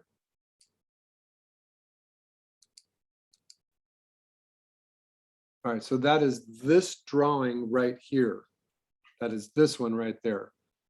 So there's a couple of things that I want to consider before I start drawing here. I'm just going to jump over and I'm going to use the orb color and I'm going to write things that I want to think about is timing. And the other thing that I want to think about here is the pixie dust is falling. It's very light, but it is falling downwards. So I'm thinking about timing and falling. And then the other thing I'm going to think about is its duration is about 12 to 18 frames before the pixie dust dissipates. And again, doggone it, I drew this on the wrong layer. Okay. So I drew this on the wrong layer, so I'm gonna, sometimes Toon Boom fights with me. So I'm gonna make sure that this is on the arc layer. There we go. Okay, so now right here, so that's just me reminding myself. I'm always thinking about timing. There's falling and the pixie dust has to last for 10 to 18 frames. All right, so what I'm gonna do is I'm gonna pick my paintbrush. And while I take the paintbrush, I'm going to make a new color. And so remember, I just said dust T. So I'm going to make a new color here called dust T. And I highly recommend matching the name of the color with the layer that you're using. And again, I'm just going to pick something that's slightly different. And again, you can always change this later. And so what I'm going to do within this brush, and hold on a second, I just moved it in an impossible position. So the one thing I'm going to do here is I'm going to pick the type of brush that I'm going to use. So it's right now you can see the last thing I used was this dark charcoal. And on this first frame, I'm just going to see what I've got. I don't want this. This is not what I want. So what I want is I want a brush that's maybe about 20 to 30 pixels wide. Let's pick this one right here, which is a brush on cloth. And that's looking okay. Let's make it a little bigger. So the max, that's 66 pixels by default. Let's make it like 80 pixels and see what happens. Yeah, we can probably work with that one. Let's make it even a little bigger. Let's go up to 100. All right. Maybe a little too big right there. Let's take it down. So we're gonna go back down to 88. All right, so now let's go back to our arc layer here for just a moment. And let's go to the pencil because I want to make one thing, and that is air. You always want to be thinking about air. You always want to be thinking about magic, right? All right, let's go back to our brush. Let's make sure that the brush is the right brush that we're using. Oh, we didn't name this correctly. This one is supposed to be, oh, this is dust 1. For some reason, it didn't take my dust 1. All right, let's just leave it there. All right, so now, so we're thinking about air and magic and falling and timing. So right now, this orb is going that way. So on this layer, I have pressure sensitivity here, so I'm not going to push quite so hard. And I just want to like give myself a little comet trail that follows the arc of motion, and that is about that long. So I'm going to go to the next frame here by just going 2 frames out, and I'm going to draw this again. And I'm going to make this about that long. And 2 frames out. Now this gets a little tricky here. What I want to do is I want to turn my onion skin back on, because remember falling? So this is falling on the arc of motion, but this red is now falling a little bit. And so I'm just going to kind of use this brush back and forth just a little bit. I'm going to go the next 2 frames out. And now I'm going to start on the arc of motion. And then that red is supposed to be falling. So make it go down a little bit. All right, 2 frames out. Follow the arc of motion and let the red fall. Also let it dissipate. If we wanted to go back to the dust layer right here, the arc layer, and with our pencil, just write dissipate. So it's breaking up. The pixie dust is magic, it dissipates. So brush, we're on this frame right here. Make sure, so now it's falling and it's dissipating. So it doesn't have to be, and it should not be the entire length of the tail before it. So it's following the arc of motion, it's falling and dissipating. All right, we might want to make this a little longer. So let's think about this before we even go any further. Look at it, the pixie dust here, it's only trailing by 3 or 4 frames. So I'm going to go back here, and even on this one, I'm going to make it longer. And then, so now I can use the same key. I'm going to go to this one. I'm going to make this one just a little longer. It's greater than sign, a little bit longer. I want it to be probably 16 times as wide as the orb itself. And remember that what I'm doing right now is drawing the duration of the tail off the screen, but it affects the timing as we keep going. In our mind's eye, we want this little trail of pixie dust to be at least 16 frames, 16 units longer.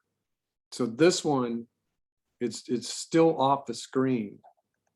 Again, it's falling and it's dissipating. So right here, this is good. So now we're going to end it about right there.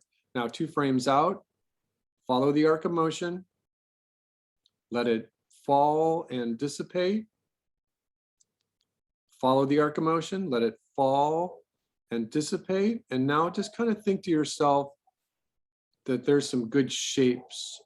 So now, think about the idea of this is just a guiding pathway for where the actual pixie dust, the little sparkles that you're going to draw actually land. Follow the arc of motion and let this fall. Also let it dissipate a little bit. Follow the arc of motion, let it fall and end just a little bit before it. All right, so now let's follow the arc of motion, let it fall and end just a little bit before. Keep going. Brush, brush, brush, let it fall. Let it fall, let it dissipate. Next one, behind it, let it fall, let it dissipate. Okay, here one, let it fall and end and dissipate. This one, let it fall. Let fall right here, end. Okay, this one, follow the arc of motion. Let it fall and end. Next one, let it follow the arc of motion. Now, even though this is falling, the only thing that you're going to see is the falling right here. All right, next one. Let it fall. And you can see that it's gotten quite a bit longer than we did before, but that's okay. This is just a guide. All right, so now it's slowing down a little bit. It's going to fall. All right, and maybe a little bit down here. All right, before we go any further, let's take a look at this. We'll save this, go back to frame 1 and play it. Okay, good. Now we have to add one more thing. Let me play it one more. I knew what I was looking for. Let me play it one more time.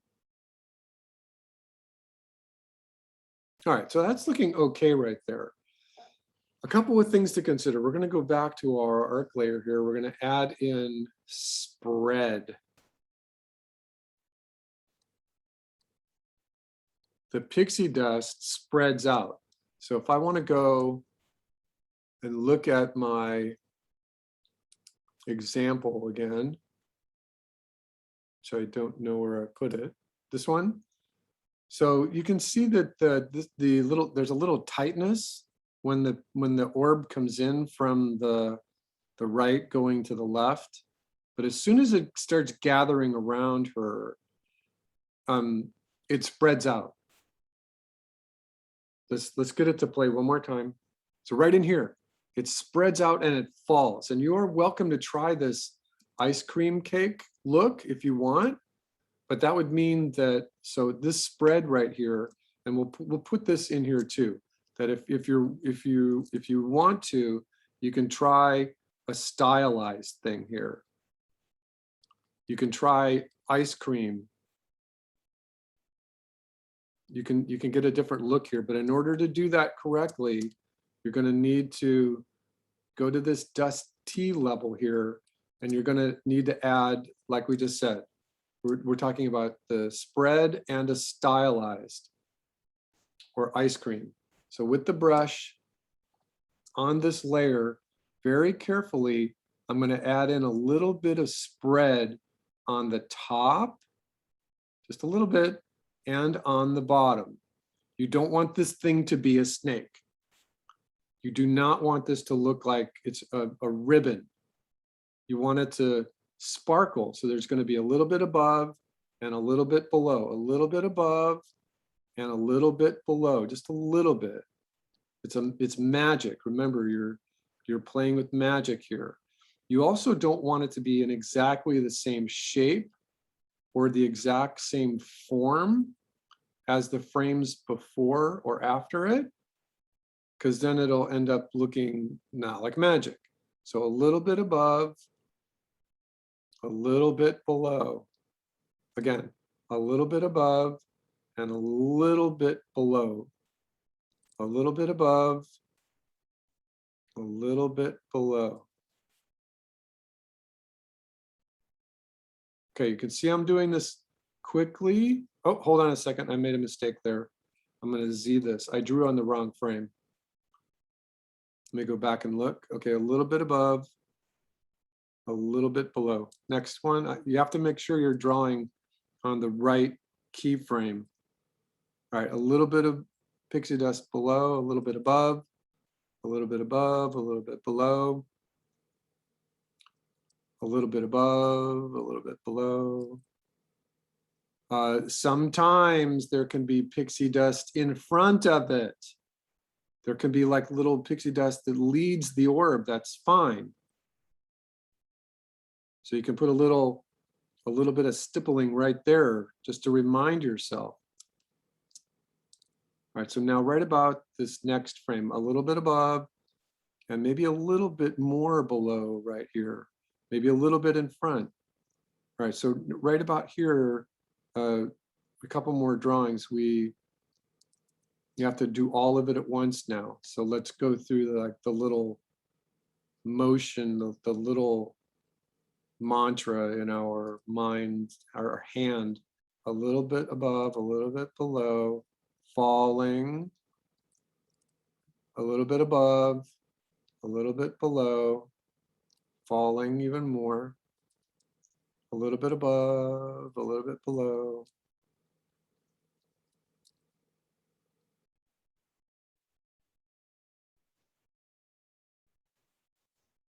A little bit above, a little bit below. One more, two more. A little bit above, falling. A little bit in front if you want. A little bit above. The red has to be falling. All right, now this is a new one. So now we go, the mantra is follow the arc of motion and the red has to be falling.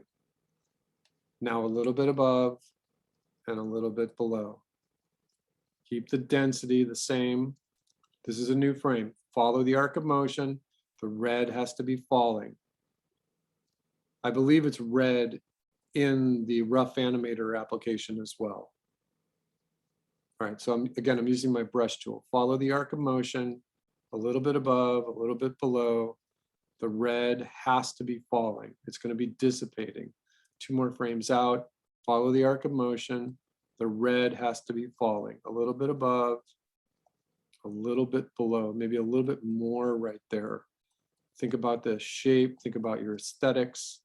This is a new one. Follow the arc of motion. Let the red fall. It's going to dissipate a little bit above, a little bit below. Think about the shape. Make sure that the shape is always a little different. The red has to fall a little bit above, a little bit below. Oops, I don't like that little dot right there. Hold on. A little bit above. All right.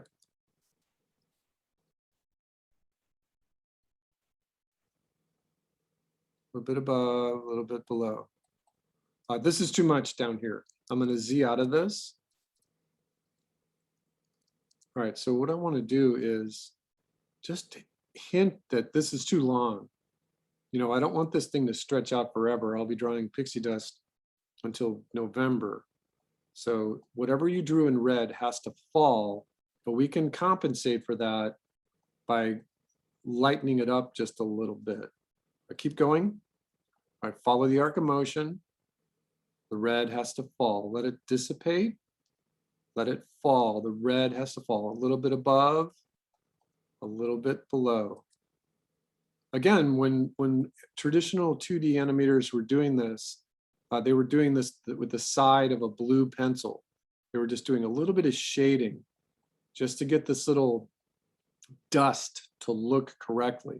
Because as soon as you start drawing the actual sparkles, you want those sparkles to be in the right place.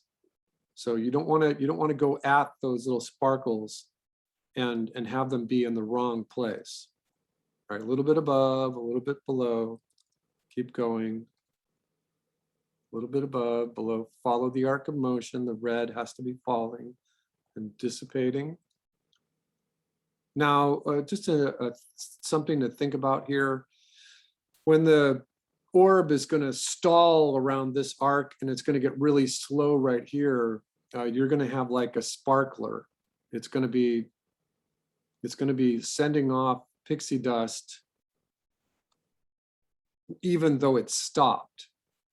So follow the arc of motion, above, below, let the red fall.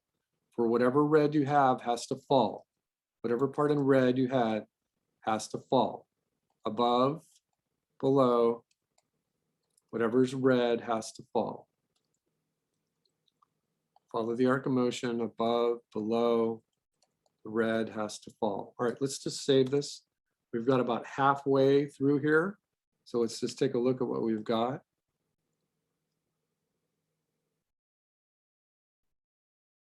All right, so it's looking okay. Let me play it again for you.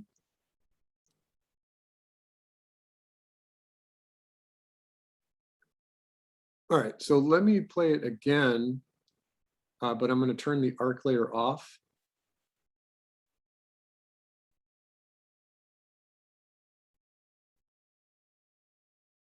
All right, I think we're in a good place. It's looking okay. If I wanted to go through here and touch this up a little bit before we start drawing our pixie dust, what I might want to do is, now I want to make sure I'm always drawing on the odd frame right here, with even frame.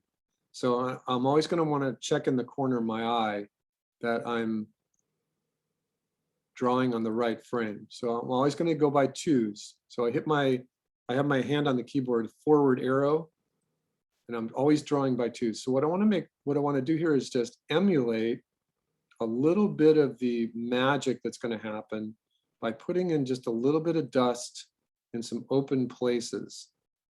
It's allowed to do that. The pixie dust can come and go. And so I'm just very gently kind of adding in a little bit more and a little bit above, a little bit more above, and a little bit more below. Again, maybe a little bit just in front of it, 2 frames out. And now I'm going to introduce one more concept here. Let me get through this little part. So I want to make sure that the spread looks like a comet, that it looks like this thing is shooting out magic. So this is going to help guide me where I place all my little pieces of pixie dust. So maybe I want a little bit more right here, a little bit more right there, maybe some in front.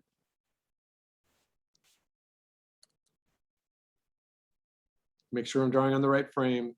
This one needs embellished just a little bit more. A little bit more right here. A little bit more.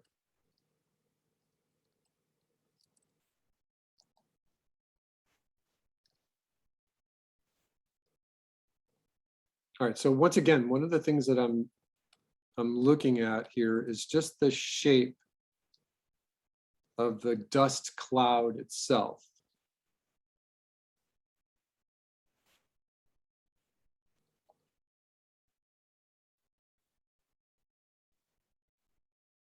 Sure I'm drawing on the right frame.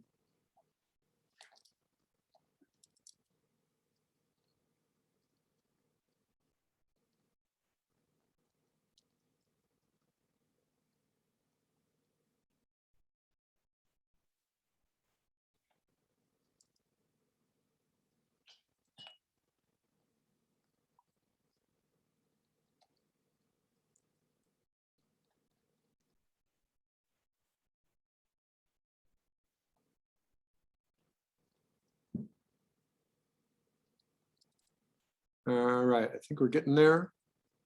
Oh yeah, this needs a little bit more right there. I can see it. And remember that the green is the frame coming up.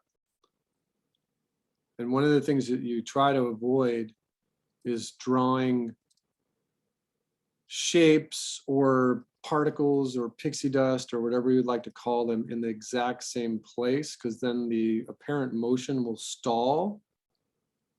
So each one of the little dots that you're going to end up drawing has to have a unique space to it. You don't want it to stall. All right, so this only took a minute to embellish this little pass. And we're gonna use this as a guide. And so you want to make sure that the guide is working correctly before you start drawing the actual pixie dust. All right, so this one was incomplete. Let's get this one going. And we know that we're stopping on frame 92. And in order for this to look correctly, I want this frame 92 to play on twos. So what I'm going to do is I'm going to go to the next frame and hit F5, just so that I know that it's on twos. All right, so let's save this and take a look at the shot as we've got it right now. All right, so that's looking okay. Let's look at it one more time. All right, so the first thing that I want to do is I want to kind of take this down a little bit. I want to take this orb. I want to take the transparency down a little bit. So if you're working in this rough animator, you can just very simply take your opacity here. So if you're drawing on that layer, you just take, it takes the opacity on every single thing on that layer down. If you're in Toon Boom, in order to do it the most logical way, is let's go right here and let's say, oh, you know what? This is a great guide. It's a little bright. And so what are we using? We're using a brush. We're using Dust 1. And Dust 1, we want to give it maybe a little bit of an alpha, right? We can do that, but that might make sense. We can give it a little bit of an alpha. That would be fine. But the other thing that we can do, and we'll cover this again next week. I'm just going to do it a little quickly right now. But what we're going to do, and remember that this is recorded, so you can always come back to this part and check it out, is that we're going to take this dust layer and we're going to put a node on it. So we're going to go to our node library. We're going to go to the node view, and we're going to see all the stuff that we've done so far. We're going to take our mouse and we're going to just touch right here to make sure we're in this palette. And we're going to hit Command A, and that selects everything. Then we're going to hit this button right here, which is order. And we're going to get a dialog box that says overlap each one of these things by 25 pixels. Say okay, and it just blasts it out. Now, don't be terrified. I know that I was terrified the first time I saw this, but that's okay. I'm going to actually put my color palette away for a moment. So what I want to do is I want to know where I am. The thing that we were drawing was dust_1, this one right here, right? That's where we were. So I'm going to click to deselect all of these. And I'm going to take this dust 1 and I'm going to move it up just a little bit because we're going to put something right here. Now in the node view, we've got blur, and I have my favorites. There's a whole bunch of folders in here. A whole bunch of things you can add to the node layers. So in my favorites, I'm just going to say, take this transparency and drag the node right into this view. Now, if you have a PC, I've been told that you can just shake this and it will wind up in the right place. But for some reason on my Mac, it doesn't like doing this. So what I'm going to do is I'm going to take this little feeder, I'm going to put it into the top of the transparency, and that goes away because it's not in the composite yet. And I'm going to take the feeder and put it right there, and then it should come back. Say, okay, save your file. I'm going to go back to the color palette.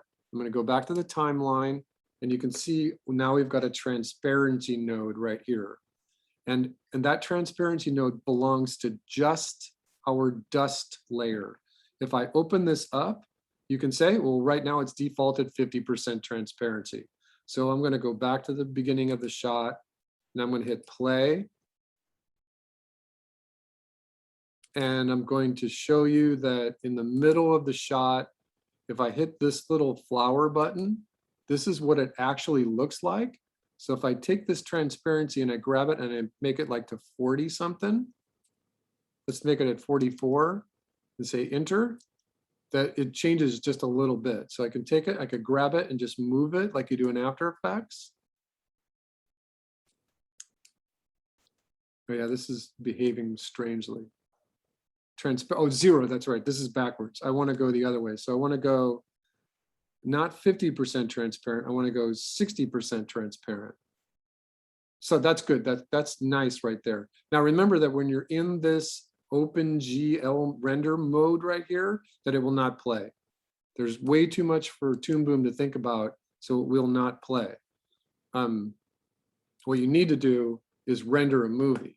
So I'm going to go File, Export, Movie, and I'm going to say it's an MPEG-4. That's the format. It's an H.264. It's going to the desktop.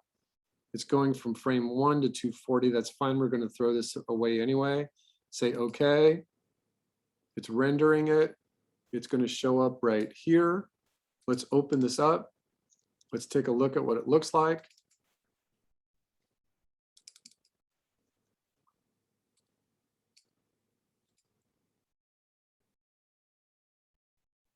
And that's a good start right there. So again, this is just for you. We're going to throw this away, and we're going to put this away. All right, so now what I want to do is I want to, and I have just enough time. I apologize that we might go 5 minutes over the hour. But what we're going to do is we're going to touch the orb layer, and we're going to add another layer underneath it, drawing layer. And this one is going to be dust_2. And we're going to say add and close. And it's in the wrong place. So grab it and put it under the orb layer and make sure it doesn't get nested. So that's fine. We're going to start right here. We're going to make a new, so this is dust 1. We're going to underscore that. We're going to say this. We're going to, now you have to remember, you have to click on the right, because if you click on the middle, it'll just change the name of it. So you want to double click on the actual blue line and change this to dust 2.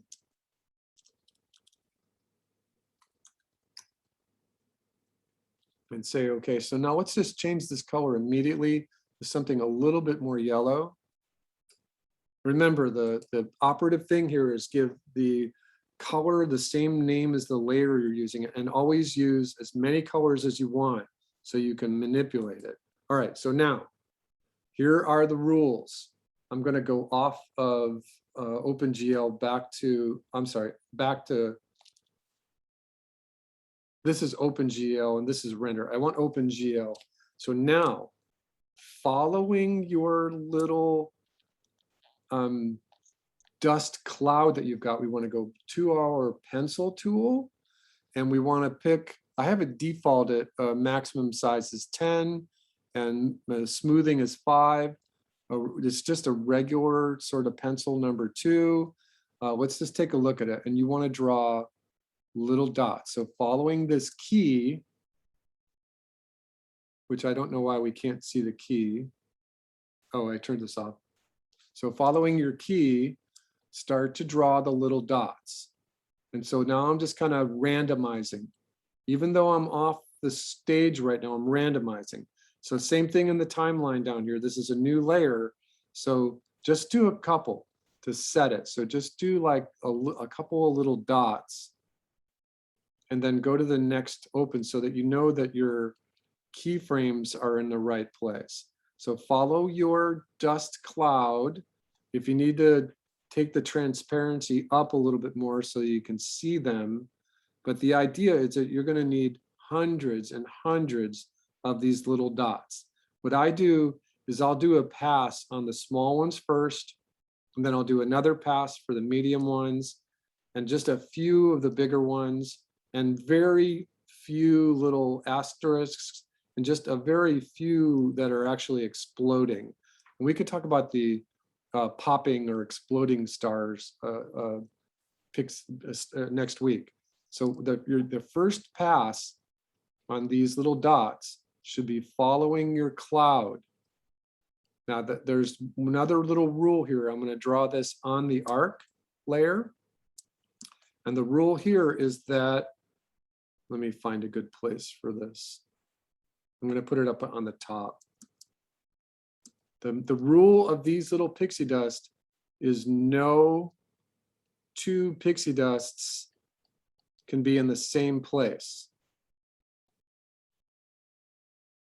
And the reason for that is if you have even one little dot in the same place as it was before, it'll stall. So you want a heavier concentration of the little dots right on the orb and maybe a couple before it.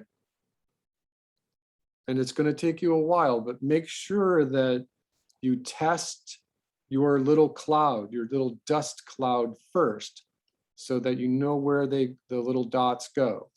And now I'm just driving with my keyboard. I've got my finger on the greater than sign, and I'm just filling in a higher concentration of little dots, little magic dots.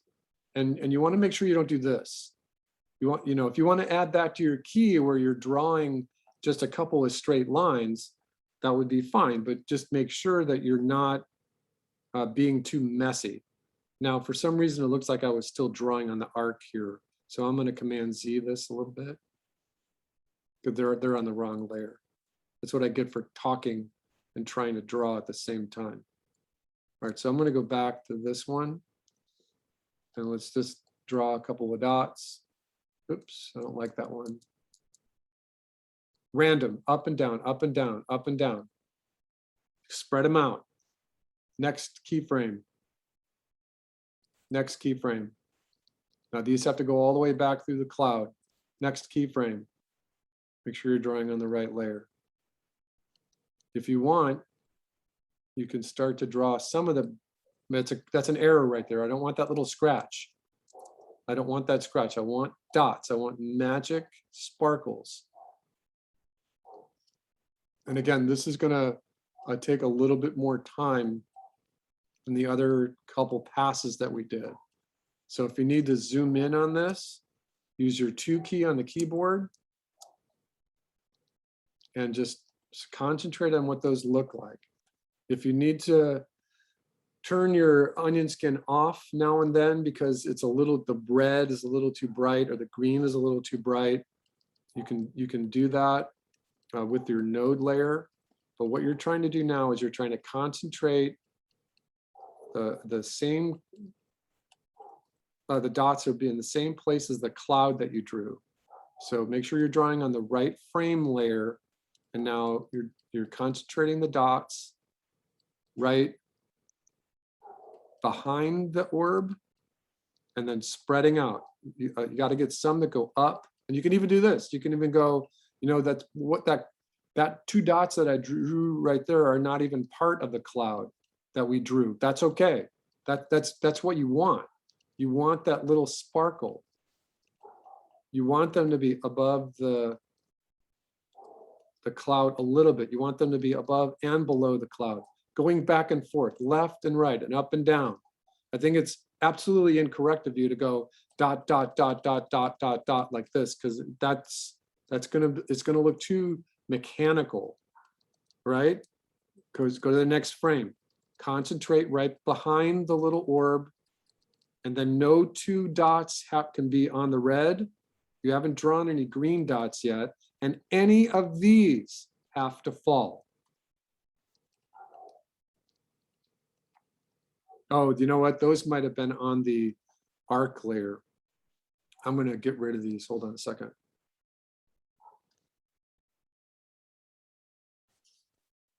Oh, damn it. All right, I'm going to use my eraser tool. Yeah, I want to be really careful.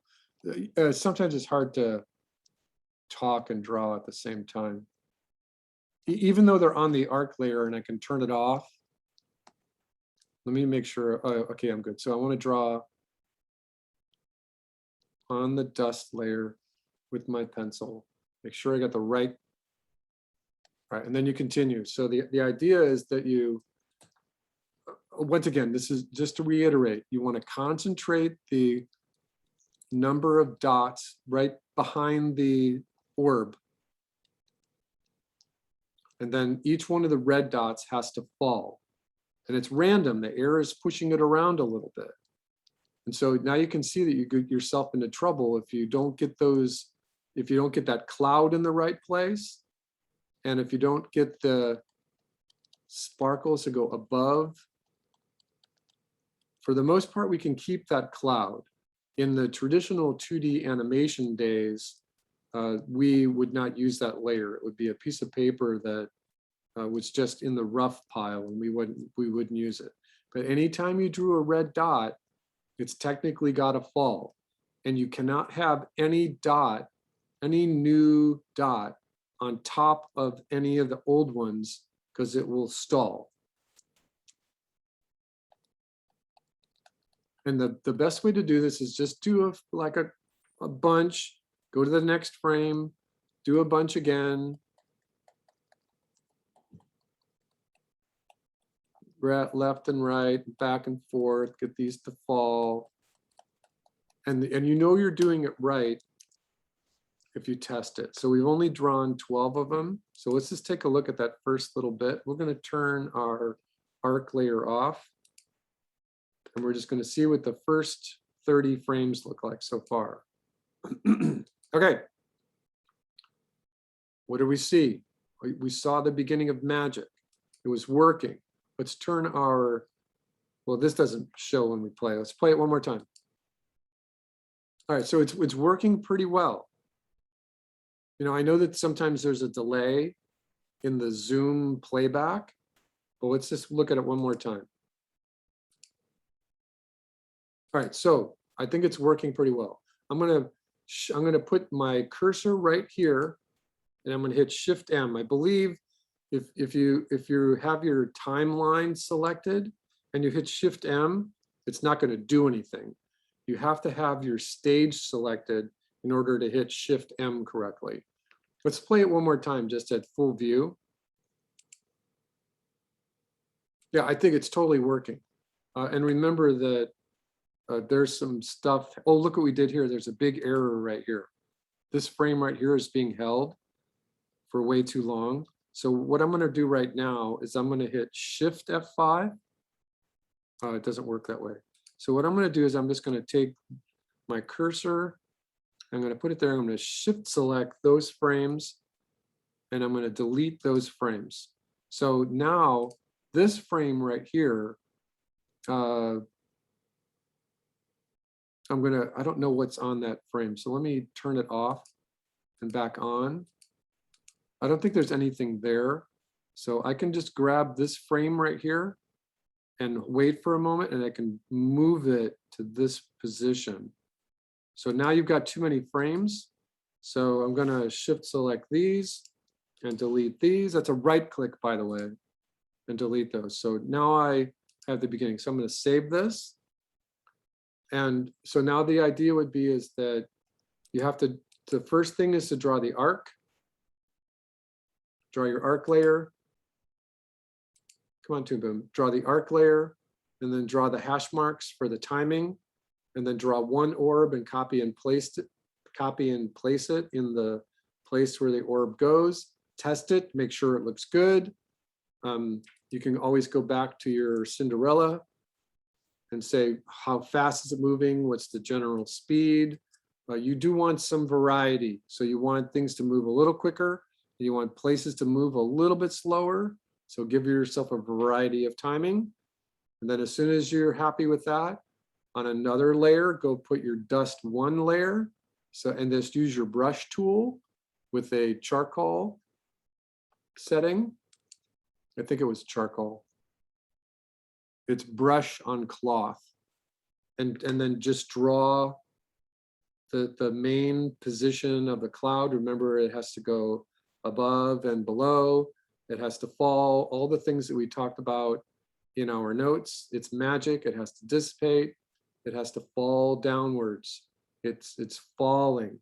And that this trail has to last, it has to be about that long, and it has to last about 12 to 18 frames behind the actual orb itself.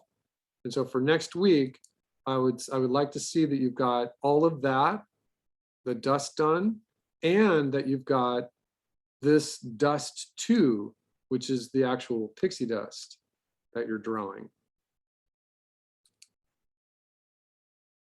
Oh, I don't know why I turned it off. So yeah, you've got this started. So you've got these little beads started. All right, take a deep breath. That was a lot. I'm going to stop sharing my screen. So does anyone have any questions? Hand done. And it's basically the same kind of procedure that you use in the rough animator. You can get the same kind of aesthetics in rough animator. And you can use, those of you who are using it can get almost the same kind of aesthetics when we do the other things like the smoke and the final, the volcano, the tornado, all of that. And then remember too that I would like you all thinking about what your volcano is going to look like, what your tornado is going to look like, because I don't want you just combining a couple of things for your final. It's better to put a whole bunch of things together in 4 or 5 projects. That way it shows up on your show reel better. Okay. Oh, one more thing. Well, I sent this in my note. but I'll do this again. It's, if you need me, it's much faster to use my Yahoo address than the school address. I have the school address open, but a lot of times if you email me through the school server, I get these little notification bells all over the place. And I'm already crazy. And so it just makes me even more crazy. So if you need to reach me, use the Yahoo address. It's faster and I can even see it on my phone. But I can't see the little notification things from the Academy on my phone. Okay, you guys have it? I will see you 9 o'clock next I week. just had one quick question.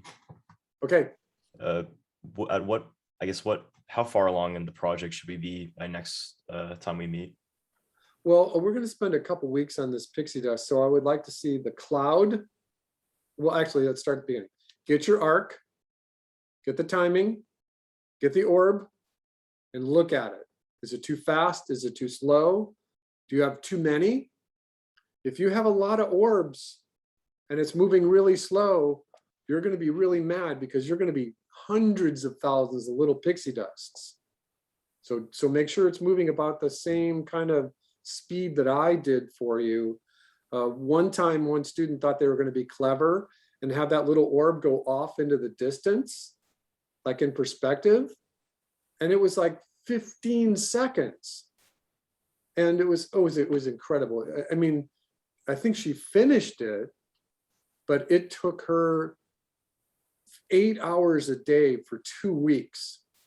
It was beautiful and she loved it, but she didn't do any of her other homework. She didn't do anything for any other of her classes. And then get the first level of dots on all the frames. So what I just showed you, I stopped about a fifth of the way down the timeline. And then we're going to add stuff to this. We're going to add exploding stars and spinning stars and a couple other effects to it. So this is not due next week. What's due next week is I want to see, and you don't have to, I'll probably put like a module in the class so that you can put a quick time movie in there. But I won't do that until like next Friday morning. So you don't have to worry about it. This will be due at least in 2 weeks. Okay. Sounds good. Thank you. One last note. How do you know you're doing it right? If you're having fun with it, you're doing it right. If you're struggling with it, then you're probably doing it wrong. And guess what? You can use that little catchphrase for almost everything you do in life. If you're having fun with it, you're probably doing it right. If you're doing it right, you're probably having fun with it. It goes back and forth. All right, have fun with it, everybody. I'll see you next Friday.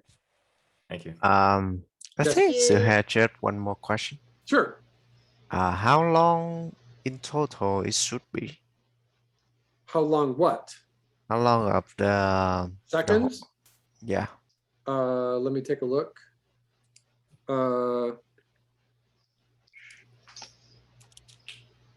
This is going to come out to about somewhere around 6 to 8 seconds. Somewhere around 8 seconds. And remember to put that little pause at the end. Oh, well, we'll cover this next week. But remember that the one thing when that orb goes off the screen, see my little hand? When it goes off the screen, there's still going to be dust falling for 12 to 18 frames after that. So I didn't finish my dust. Okay? We'll see you next week, everybody. Thank you.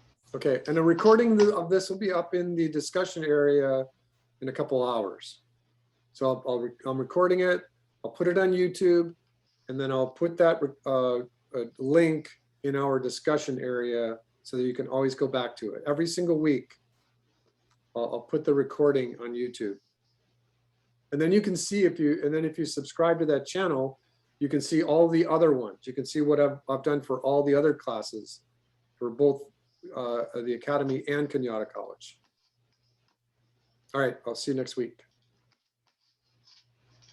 Bye, everybody. Bye.